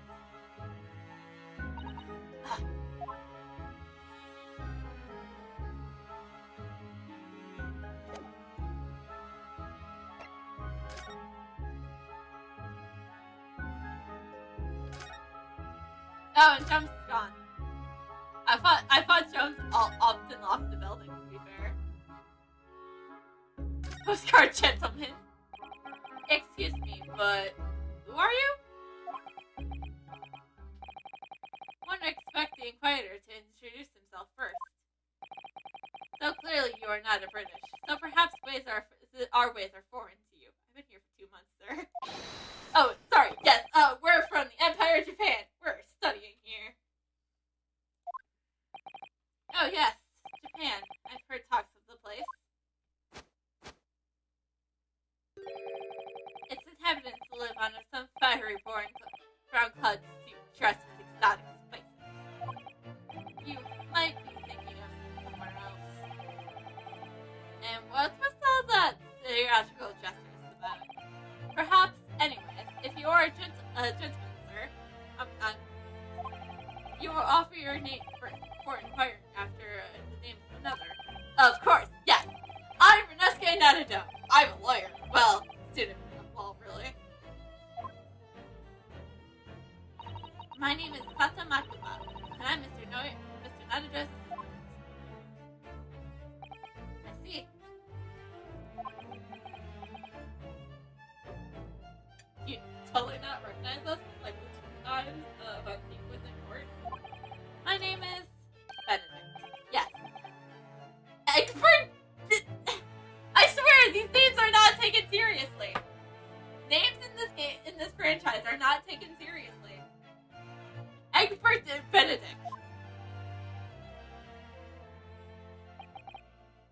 Entrance. He's so refined with how he holds himself and how he speaks, but that name is suspicious.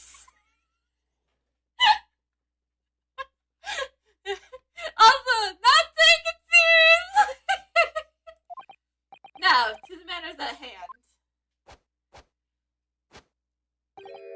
My overcoat. Return it at once to someone with that style to carry it off with. Actually, Benedict, I think Gina pulls that overcoat off better than you. Like, I don't need to see your overcoat on you to tell that she rocks it better.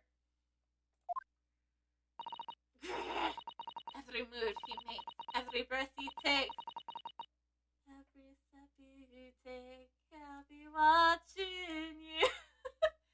Can't stop watching him.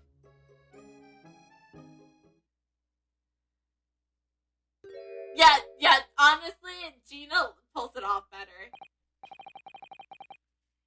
So, that being end of the matter, let's see, we already solved the case of Sholmes's violin.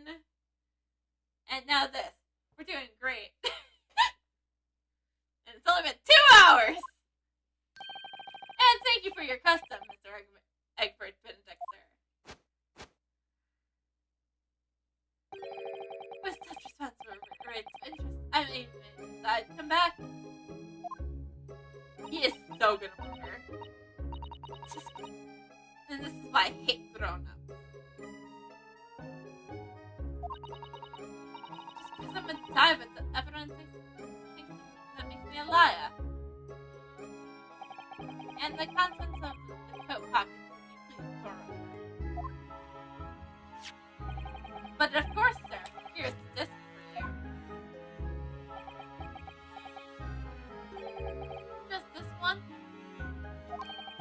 Pardon, sir? I was expecting another. That is, I just posited another. Oh dear.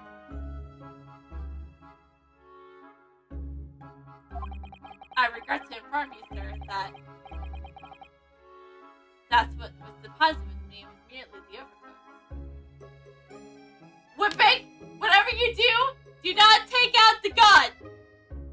Do not take out the gun! It just happened to be in one of the pockets, but I was completely aware of it up until now.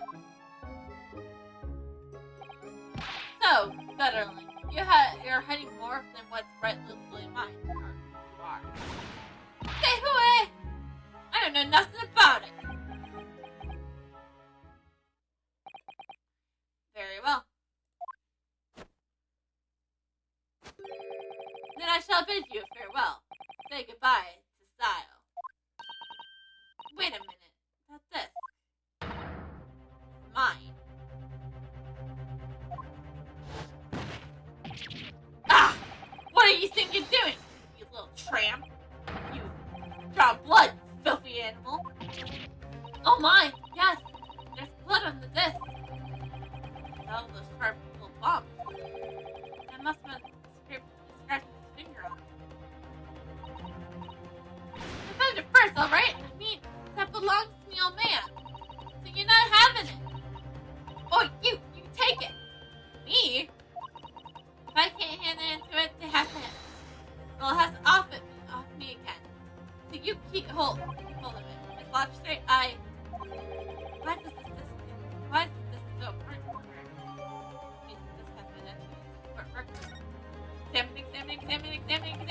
Examine.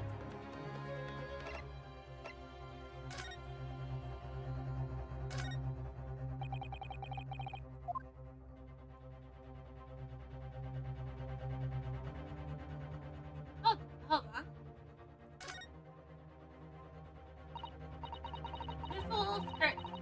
This little scrap of paper is stuck on the reverse side. Look, a scribbled word or two. It looks like somebody's name. McGill. Or McGill. McGill? Couldn't it be? But it is Mr. Naruto. A name I shall never forget, for as long as I live. But why? Why is his name on this? This information has been deprecated.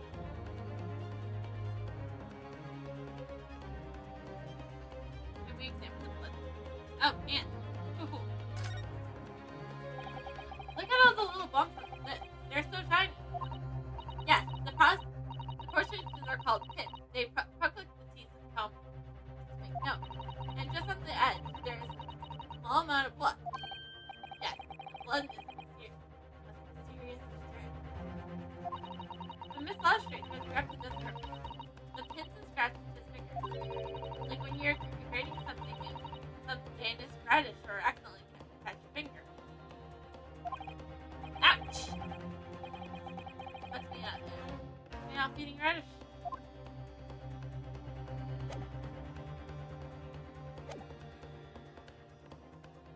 There you have it. User, the Black Delivery. Hand that disc to me at once, please. No, don't! He's lying! Grown-ups are a liar! What do I do now? How am I going to resolve this?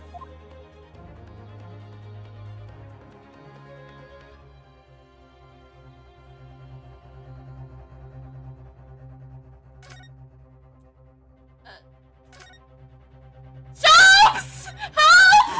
Help! Mr. Shops! Help! What are you examining with such keen interest there? As you enjoy a bar caramel, I see.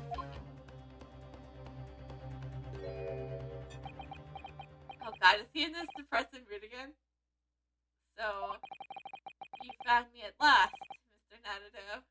Yeah, it's not that hard to catch you. Sorry? After that young pickpocket sent me on my way, I was forced to lurk in the shadows.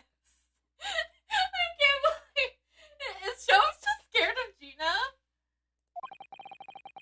Realty atrophied that the rest of your partook to the joy of atmosphere fellowship. I had nothing to occupy my mind, but I was too ashamed to let society see what my downfall has done to me. So the foreigning mocking of interest, I pretend to examine the tedious trinkets of this desolate place. While this, as you surely observed, gnawing on the only friend I have left, this 7% solution of caramel. Pray, do claim to understand the depths of my despair, Mr. Antidote, but how could you? I mean, in my defense, I need to go get more water real quick, sure.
Alright, we're back.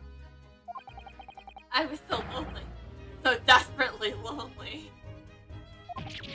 Then, why on earth didn't you rejoin the conversation? I could have used a detective like you had. Things have gone far from bad to worse here, you know. Yes, I overheard much of your conversation. Or rather, in my craving for human contact, my ears devoured every word that was uttered. Then why didn't you join Sholmes? I say that as I'm a very antisocial person. Don't get me wrong, I still love Sholmes.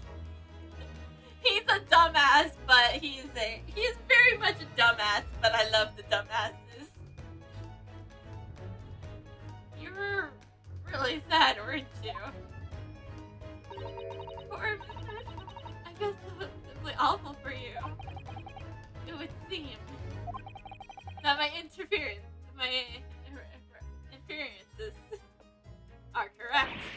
Oh, surely you're not about to tell us that you solved the entire case once again. My dear madam, sometimes I wonder, were my genius deductions to be most successful? How much could I pawn for it? A solid 3 pence.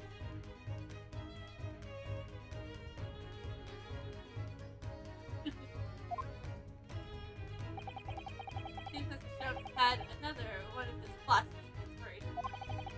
Who knows if it will help to resolve a situation like this between this philosopher and this serious gentleman. What's the right thing here to do here? I mean, we have nothing better to do today!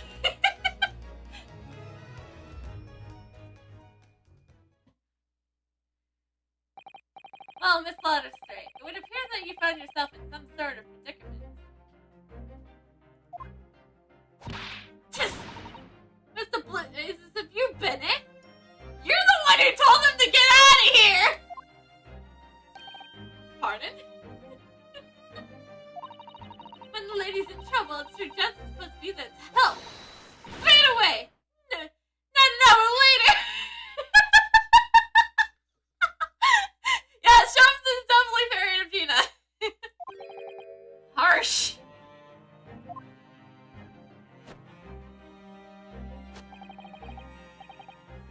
And pray, and who, pray tell, are you? Oh my, have you not heard of the great detective Sherlock Sholmes?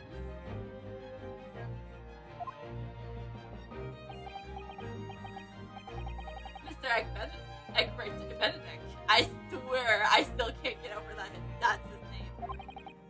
You have in my eyes a very virtually encyclopedic aware of casualties about your person. Nevertheless, there are two immovable conclusions I have drawn.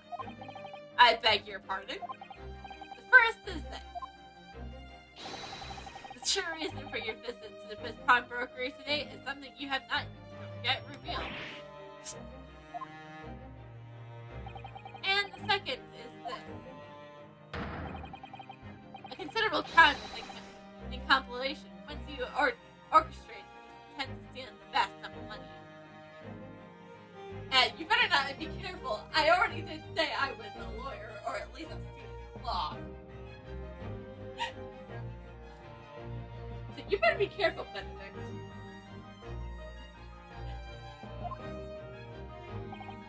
Well, Benedict, what do you say to my deduction? How? Do you not know who this is? Sometimes he can be right, but very most times he's very wrong. He turned as white as a hard-boiled egg. I'm gonna say we're gonna be seeing a lot more of these jokes from Inosuke. It would seem that once again, Mr. Shrimps has made a flawless deduction. Who do you think you are, sir? Well, Miss Sato just explained. He's Mr. Shrimps.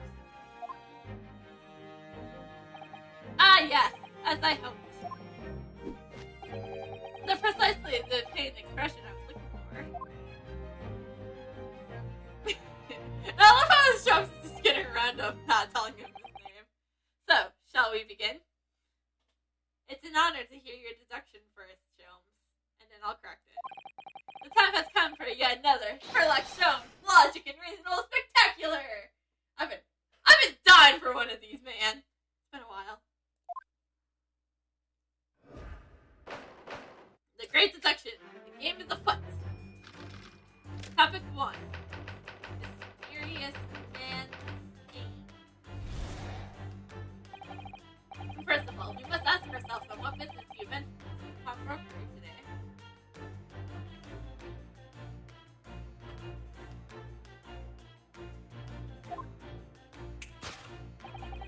You can't claim to follow this pickpocket here for having a reputation. Have redemption ticket is stolen from you on the streets. But is that the most? Certainly a lie. The real truth is something quite different. Objection! How could he have possibly known the watchword?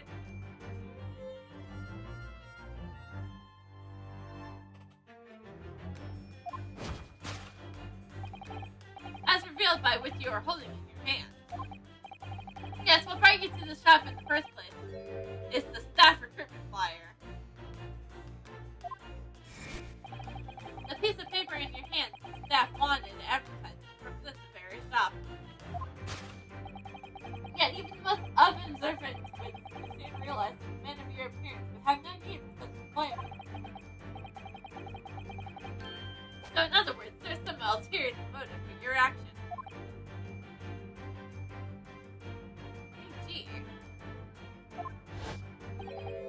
The cane which you unwillingly clutched to your person exhibits an unconservable contradiction. What other rot? I have this cane for years. The contradiction which I speak is, of course, the missing fuel rod. The end of any walking cane may be terminated with a mere painful protective one snip. And yet, the details and analysis shows up as twin tip of this stick utterly bare. Therefore, there's only one conclusion. The rod that you hold in your hand, which appears to be a walking cane, is in fact no cane at all.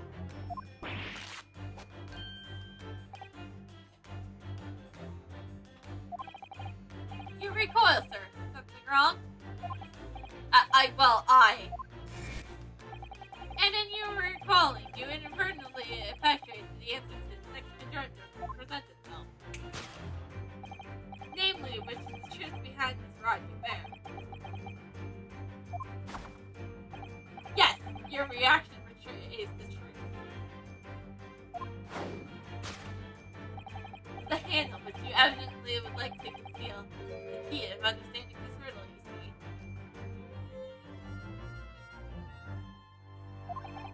For the mere moment I saw it, my suspicions were aroused.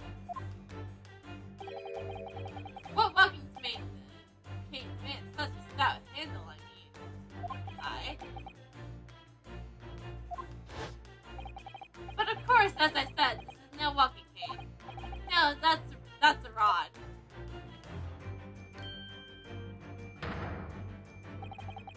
It's the broken handle of a shovel.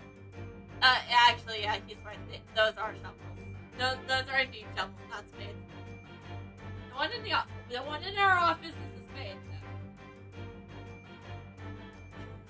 I will die on that hill.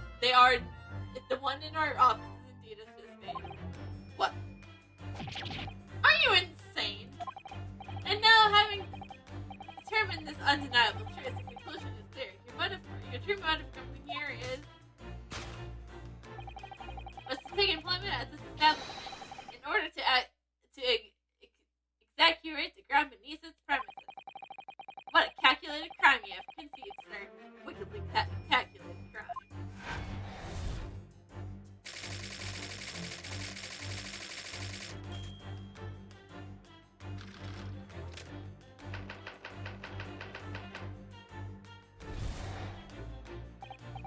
Now, Mr. Benedict, let us continue.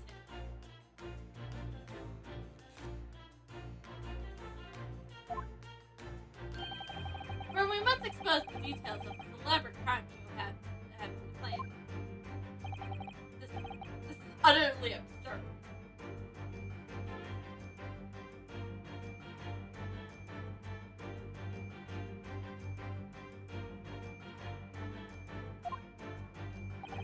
You suggest that I, a gentleman, would need to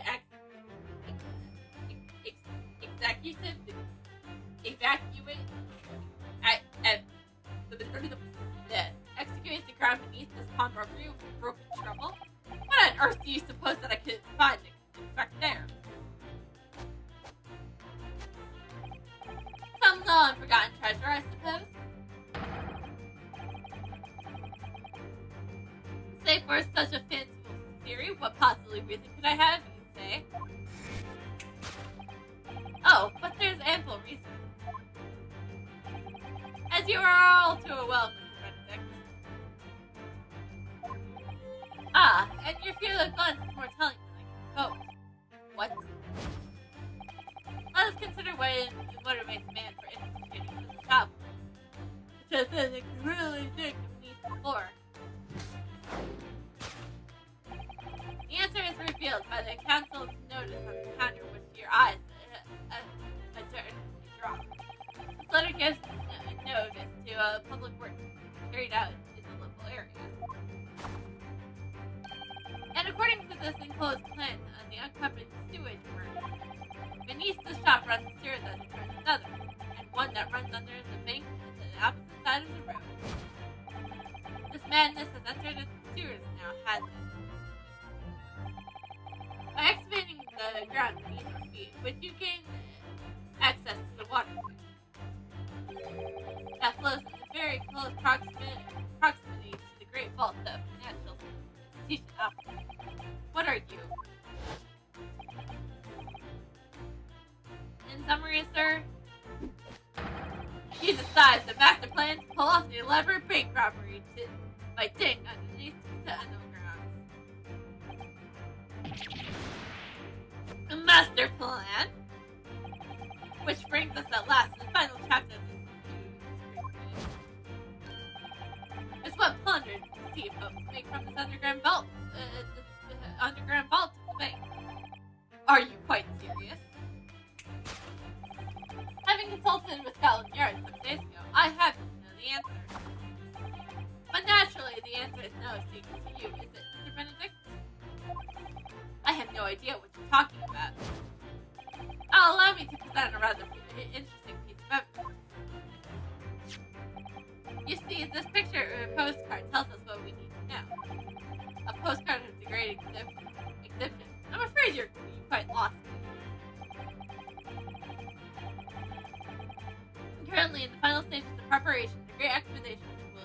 extra wish, and the government has provided extra funds to complete it to the centerpiece, the Crystal Tower. Funds that are currently sit in the vaults of the bank on the other side of the road. Pardon? Yes, it's a considerable crime you have been complimenting. It's the stuff that which sits in the vaults of the bank. It's the special reserve fund for the Great Exposition. Of course, that's the top secret police information. Keep it under your hat, please. I'm not wearing a hat.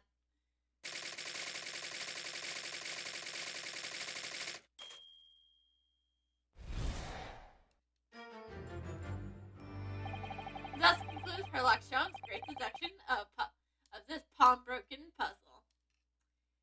Hold it, Mr. Holmes. We got a lot of effects here. Mr. Holmes, I would like to do a deduction correction, please.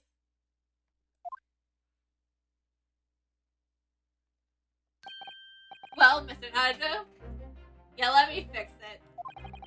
Impressively upbeat deduction for the detective for Breakfast loneliness. Would you not agree? Let me fix it.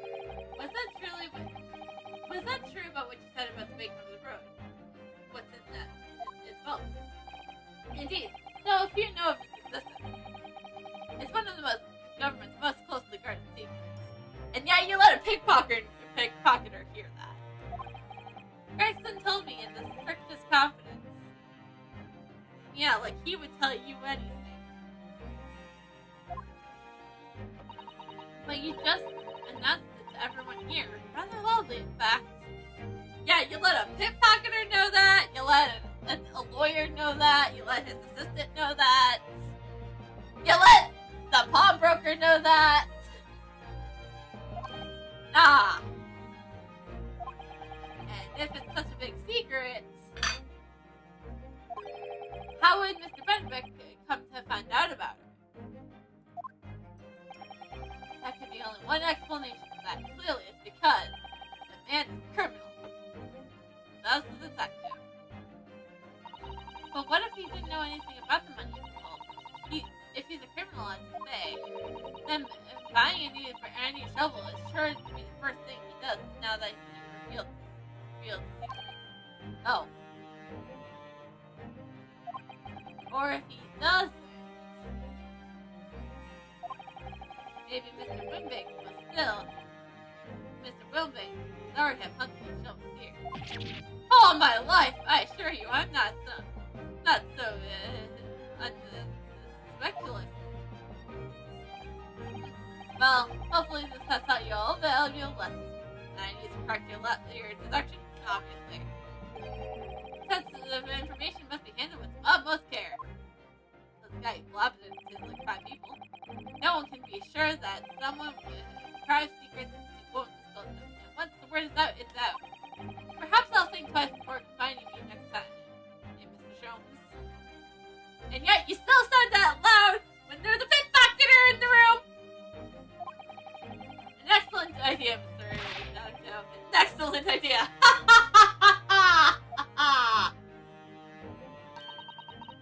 Well then, Mr. Naruto, you know what to do, I'm sure. Yes. Listen to that great deduction again, and see if we can massage it into shape. Very well then. Let us start once more from the beginning. Of Sherlock Holmes' magnificent, logic and reasonable spectacular, featuring Renosuke Naruto!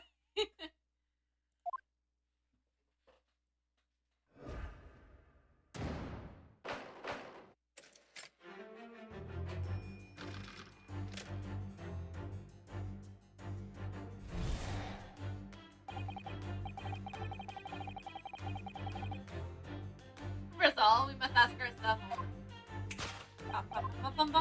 Let's skip that part.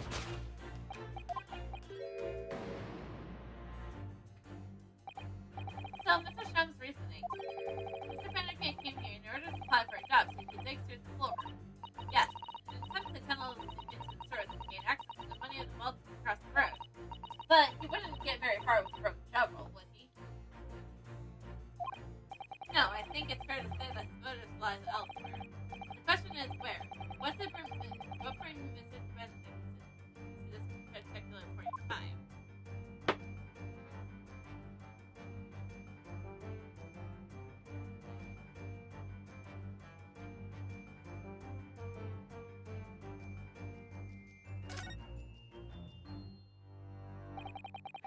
proper English gentleman's cane, isn't it? Look at the beautifully polished brass on the handle.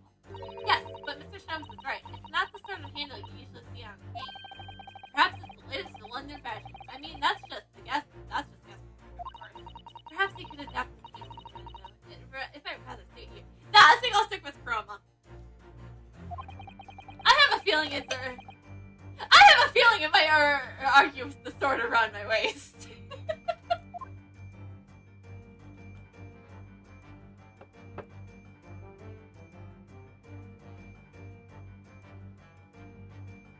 Wait.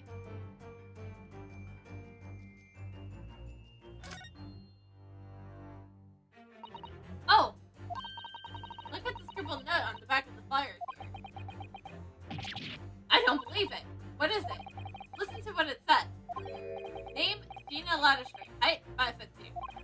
Green cap, scruffy waistcoat, scruffy white shirt, blue scraggle ragged. It's a detailed description of Miss Lauderdale. Goodness! There's even a sketch of her, hat and all. Although, if he showed it to her, she'd fire that smoke grenade launcher in his face, for sure. Look, the detail of the shop must have burned it down too. Windbreaker's Pawnbrokery, Baker Street, Redemption Line, April 15th, which is today's date. Why would Mr. Benedict have all that scrawled on the back of the piece of paper?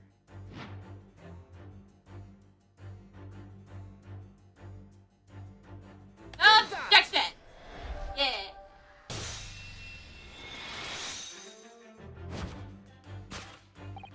Yes, what brought you to the shop in the first place? It's the info about Miss Lodge. Quite so, my dear fellow. It would appear that the writing on the reverse of the flyer pertains to the pickpocketer Miss Latterstream and to Mr. Windbreak Prodigy. Ah!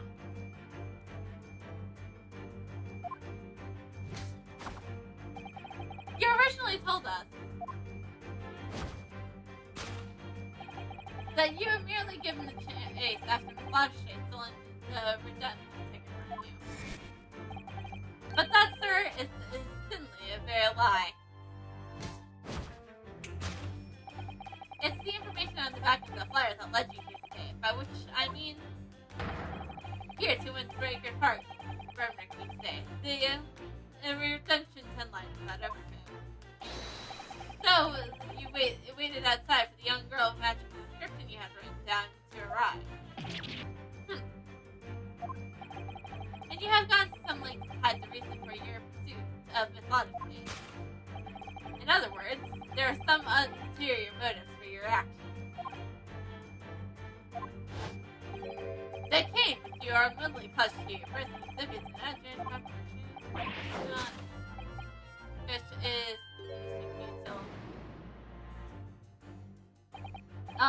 what's a feudal? It's the metal cap commonly found on the end of the case of Canada. Ah, that makes a nice bucket then in the payment.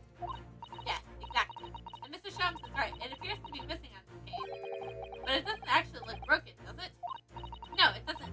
Though the gentleman does certainly recoil when Mr. Shums identifies this cane of suspicion. In other words, there's something secret about the cane that Mr. Benedict would rather we not know.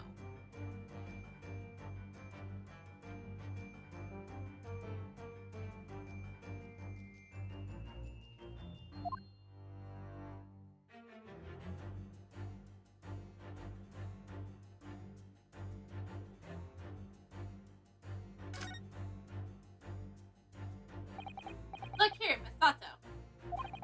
There's some letters on the handle. Ah, yes, those must be initials, I think. In the West, it's customary for people to engrave their belongings with the first letter of their name. So Herlon Jones would be H.S. That's right. And the initials on the cane, obviously. Oh! R-N-I-D-E-B. A-G. Why does that feel that's not quite right? Take that! Gosh, I'm so smart. The contradiction which I speak of is, of course, the initial line.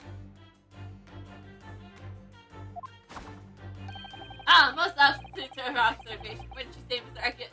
Egbert? We're led to believe, sir, that your initials are EB. Yet, the most prosperous manner, you have grist in your hand carrying the bearer's initial EG. An unconsiderable contradiction indeed, do you not agree? No, you're wrong. This cane isn't. You said that before that you had that cane for years.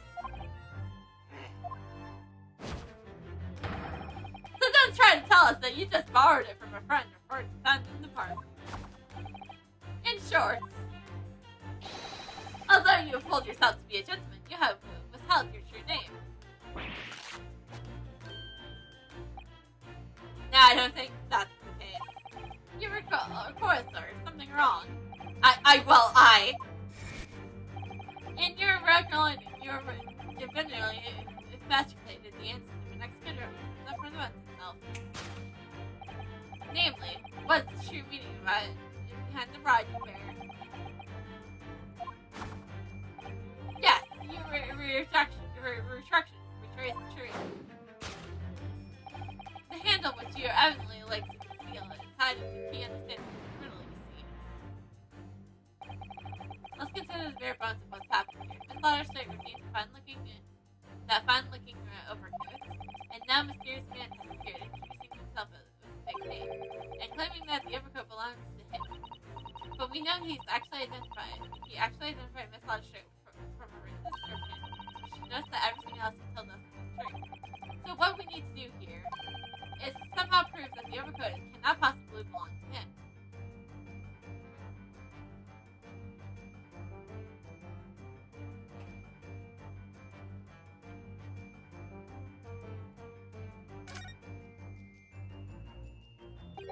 It's a rather strange handle, that's for sure.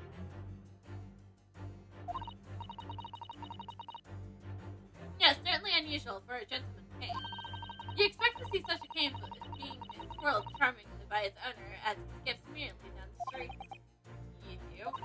Something has just occurred to me. We have a shovel back in our office, don't we? It's a spade, Sato! Yes, you're right.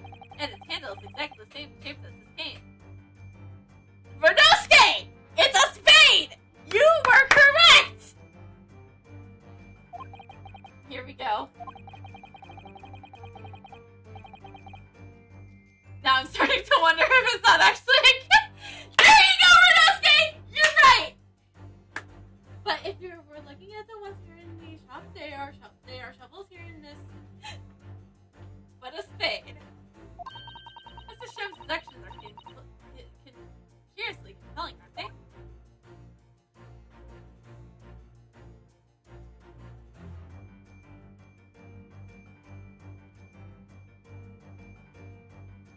Wait, hold on, what's this?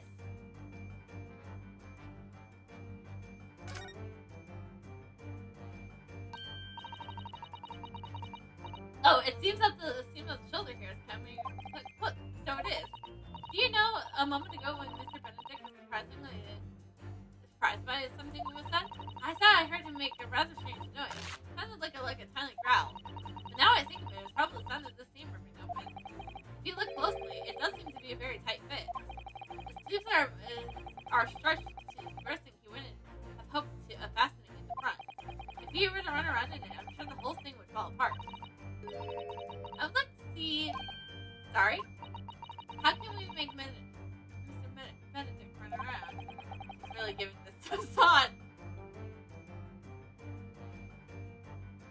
Quick, take that!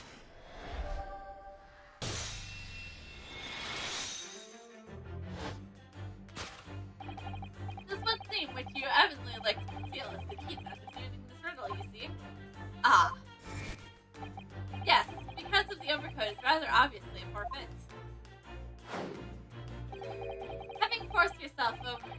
Having it forced over your broad shoulders seems already breaking apart. My suspicions were aroused from the outset. When you were so badly lied about your name, and so boldly waylaid this pocket. Ah! catalog of untruths have all been very one specific purpose. To steal the article from the young girl redeemed from Mr. Wimby. Ah! But what really irks me is this. The considerable crime that I initially imagined has been considerably earned.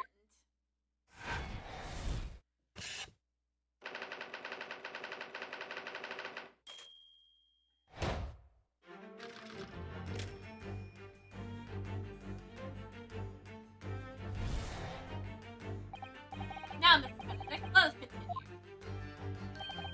From what you must have most details of this elaborate crime you appear to have been playing. This is utterly absurd. You suggest that I, a gentleman, designed to weasel some such a article of mine. Have you forgotten that I redeemed an article in proper manner using this watch? Have I not been the one to spot it in the first place? How would I could possibly know relevant details in making path? No, but the watchword can be discovered. As you are to a well, Mr. Benedict. Ah, and your failure again is more telling tale. Oh, but blah blah blah blah blah blah blah blah blah blah. And the direction of seduction must change rather drastically now, I think. Yes, no more tunneling into the sewer. Which is a pity, because it all sounded rather exciting. Anyways, you can't deny that this mysterious gentleman didn't know the watchword. Yes. Professor, if you didn't know that word, Mr. Wimbick would never allow you to redeem the article. Or, looking at it another way, if you didn't know the word, Mr. Wimbick would allow you to redeem the If you did know that word, Mr. Wimbick would allow you to redeem the article whether it was yours or not.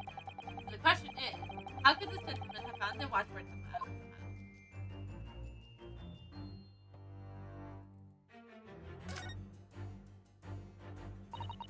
Baker Street works. This is the title. Yes, and it does mention serious work, and Mr. Snow said. Oh! Especially mentions that tonight's sale of murder would be... Case solving first in this group. 4 years later, Mr. Nanado. Shit! Curse my over-expressive face. This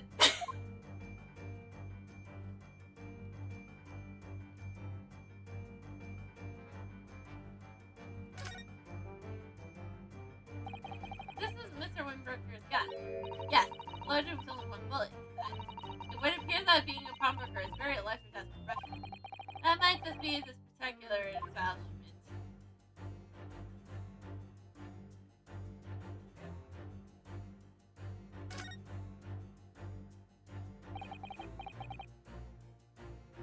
Look at this, Miss Otto. Ah, it appears to be a memo that Mr. Wimbick has scribbled to himself. Let's see. What does it say? Oh! Professor.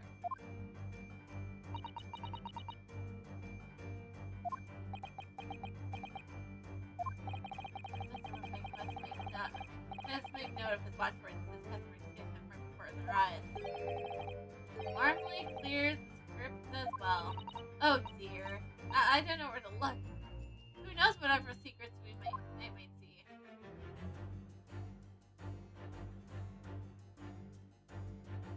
Okay, we know what's it. Take that! You're so good at this. The message is real, but the note lit on the counter, which before your very eyes were extendedly wrong. Yes, the broker here has followed the same procedure whenever a customer comes to redeem an article. He asks the customer for the watchword, and notes on the response other than the note lit on he has in hand. Then he consults with the ledger and confirms whether or not the watchword matches that in the article in question. I would expect nothing less of a diligent pawnbroker. But his diligently clearly has its disadvantages. Which are you talking about? It would increasingly be apparent that you were present in the shop before your excavation here in Lauderdale. In all likelihood, you followed her inside and then observed her talking to Then the diligent Brooke made a note of the watchword as his contract. You observed him writing the word professor on the note beside the legend. And that, sir, it was the master plan you see to steal the pawned article from the young Miss Lotterstreet. Master plan? Which brings us at last to the final chapter of this little mystery game. Why would you go to such lengths to redeem such a particular article from this pawnbroker? Are you quite serious? This seems like good on you.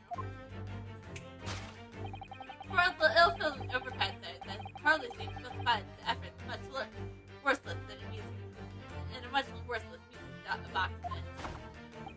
But naturally, you had a very good reason to make them yours, didn't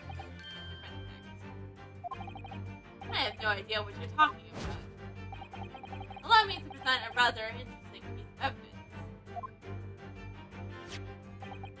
As you see, the picture postcard tells us all we need to know.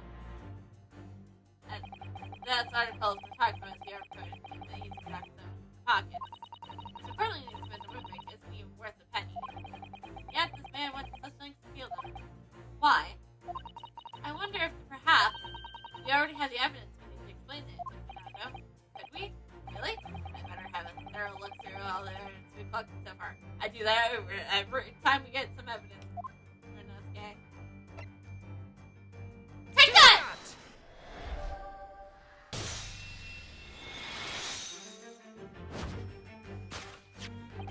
You see, this music box tells us all we need to know. What's that on the back? It reads for McGill. Ah! Do I have to give him a Irish accent now? Mr. Magnus McGill, the unfortunate penniless who perished in the curious circumstances at the Old Bailey 2 months ago. A prominent man in London, though his lone mooring ring to demonstrate a distant lack of scruples. So, you're associated with his, are you? Or perhaps a subordinate? I'll have you know who was my first client here in London. In fact, I was my only client in Japan. Yeah, that's right. I was my own client.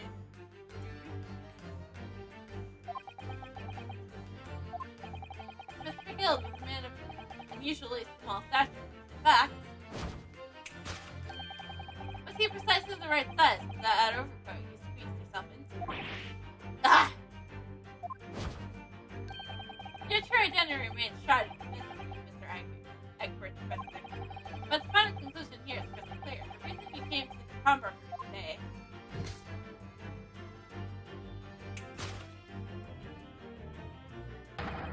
was to retrieve the article left behind by the late Magnus McGill. Tisk. Yeah.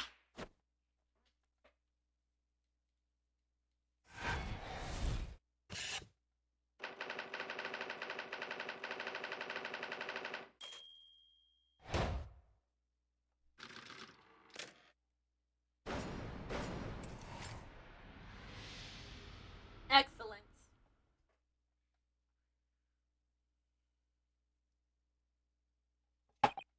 Well, Mr. McGill. But I never have to hear that name again. Not a name I expected here in these circumstances. I'll have you know, he was my first client here in London. Mr. Sholmes, I'm afraid there's something very troubling on my mind. Pray tell, Miss Otto. Well, according to what Mr. Wimbick had told us earlier, today was the final day in which the code could have been redeemed, was it not? Yes, madam, that is correct. Today would be precisely 2 months since. That means he would have had to deposit it on the day we arrived in London, before court. Well, today is April 15th, so 2 months ago today would have been the 15th of February, sir. That's right. All recall it carefully according to my ledger. It's posited at 10... Objection!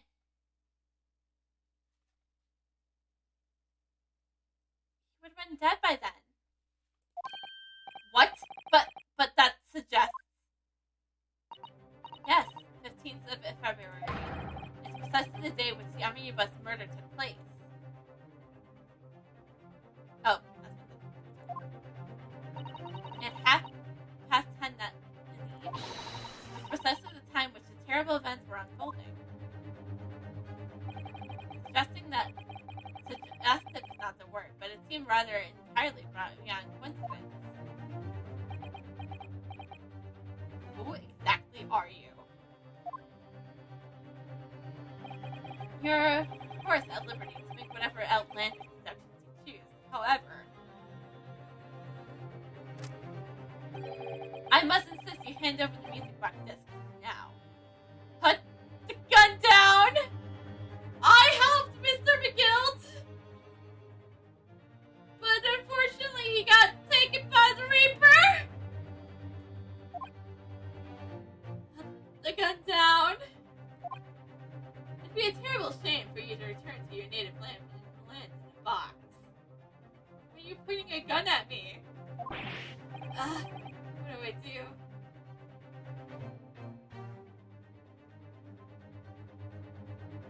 I was his lawyer. Can't. There's some things that a man must protect at all costs. This may well be one of these things. Then again, it may not. Hold it! Mr. Winbank! This is my shop. I can't allow any harm to come to my customers. Is that what's happened? In my defense, I am not a customer. I'm just here to look around. I should have to take my own life. Mr. Winbank, don't point it at yourself! Point it at Mr. Benedict! Mr. Winbank, no! Alright, that's enough.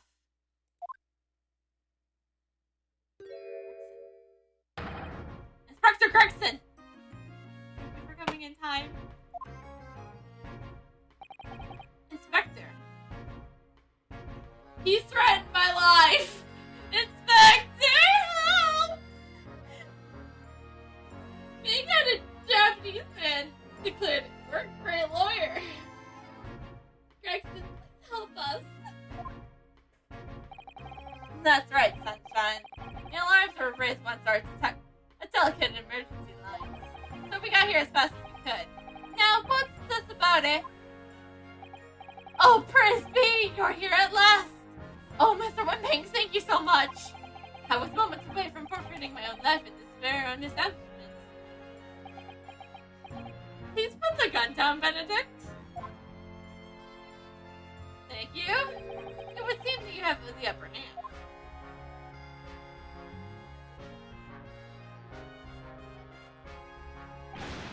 Right, you have a lot of explaining to do. I know I'd be appreciating being bothered with some petty angry bard.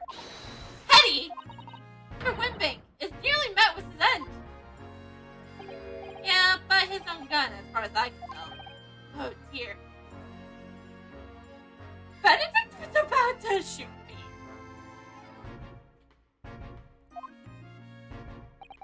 And here's the whole Britain could have met with his end. If I don't get to the bottom of the case, I suppose I'm working. What? One on Earth's case. Spare no details, Gregson. I might have said a little too much. No matter, it's nothing to do with you lot. Anyway, sir, you're gonna have to come with me down to the station. But of course, Inspector. Ah! He's getting away! After him, lads! Whistle to Peter off for sir, too. Sir!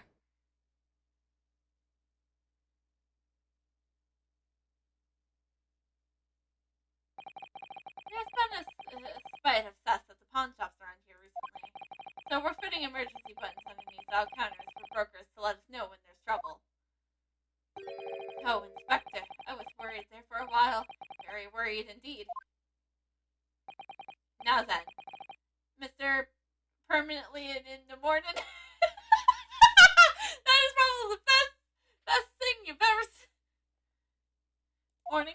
Oh, yes? I like how we just assume it's me. I'll be taking that, whatever it is, Mr. McGill's down to the yard. Thank you very much. So hand it over. Oh, yes, of course. I hand it to you because you are a trusted man of the law. And I am also a trusted man of the law.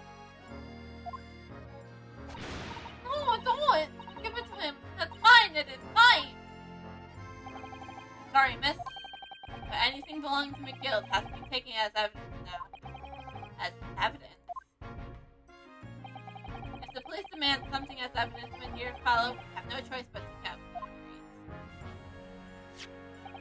It's all yours, Inspector. Sorry, Gina. And so, we handed Mr. McGill's disc over to Inspector Rexy, and we were similarly tripped out to shopping on the street.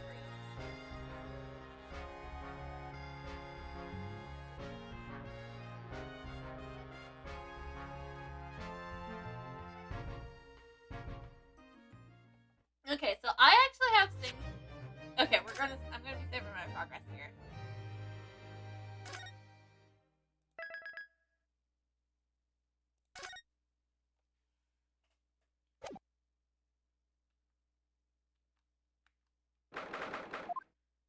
Oh, I need to do this real quick. I'm gonna go back to the title because. Oh, I didn't want to save actually. So we're actually gonna end the stream here. I do have stuff to do tomorrow. To get ready for tomorrow. So, like I said, this is kind of where I'm gonna end it today. Things are kind of connecting together, and it's gonna be interesting. That's a lot. Mostly what I can say is just things are gonna be interesting.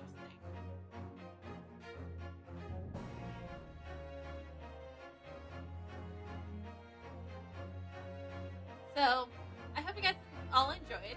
We should be back for at least the rest of the investigation on Thursday. And like I said, starting next week, we'll probably have more of a. We'll be having more of a switch between Greatest Attorney Chronicles and the Criminal Origins, because I do want to finish up that game as well. So,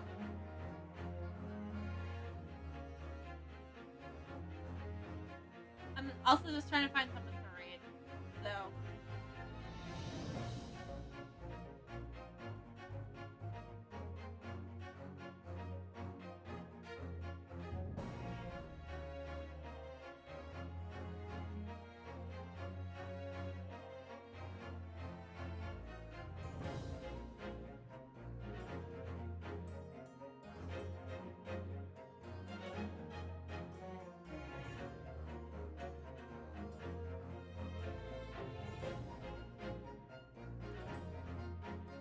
I think let's go raid the small one. So, she's playing some Overwatch. You're playing some. Wait. She's playing some Overwatch, and I hope you guys enjoyed my Greatest Chronicles. We'll be back. I'll be back Thursday for some more, and we'll get more into the investigation of this. So make sure that you guys all have a good time and have fun.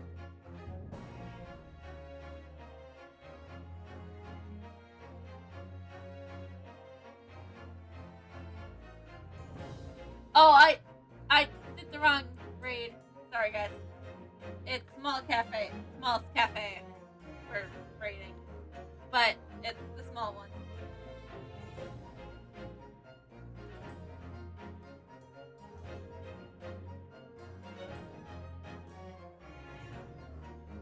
So I hope you guys all enjoyed.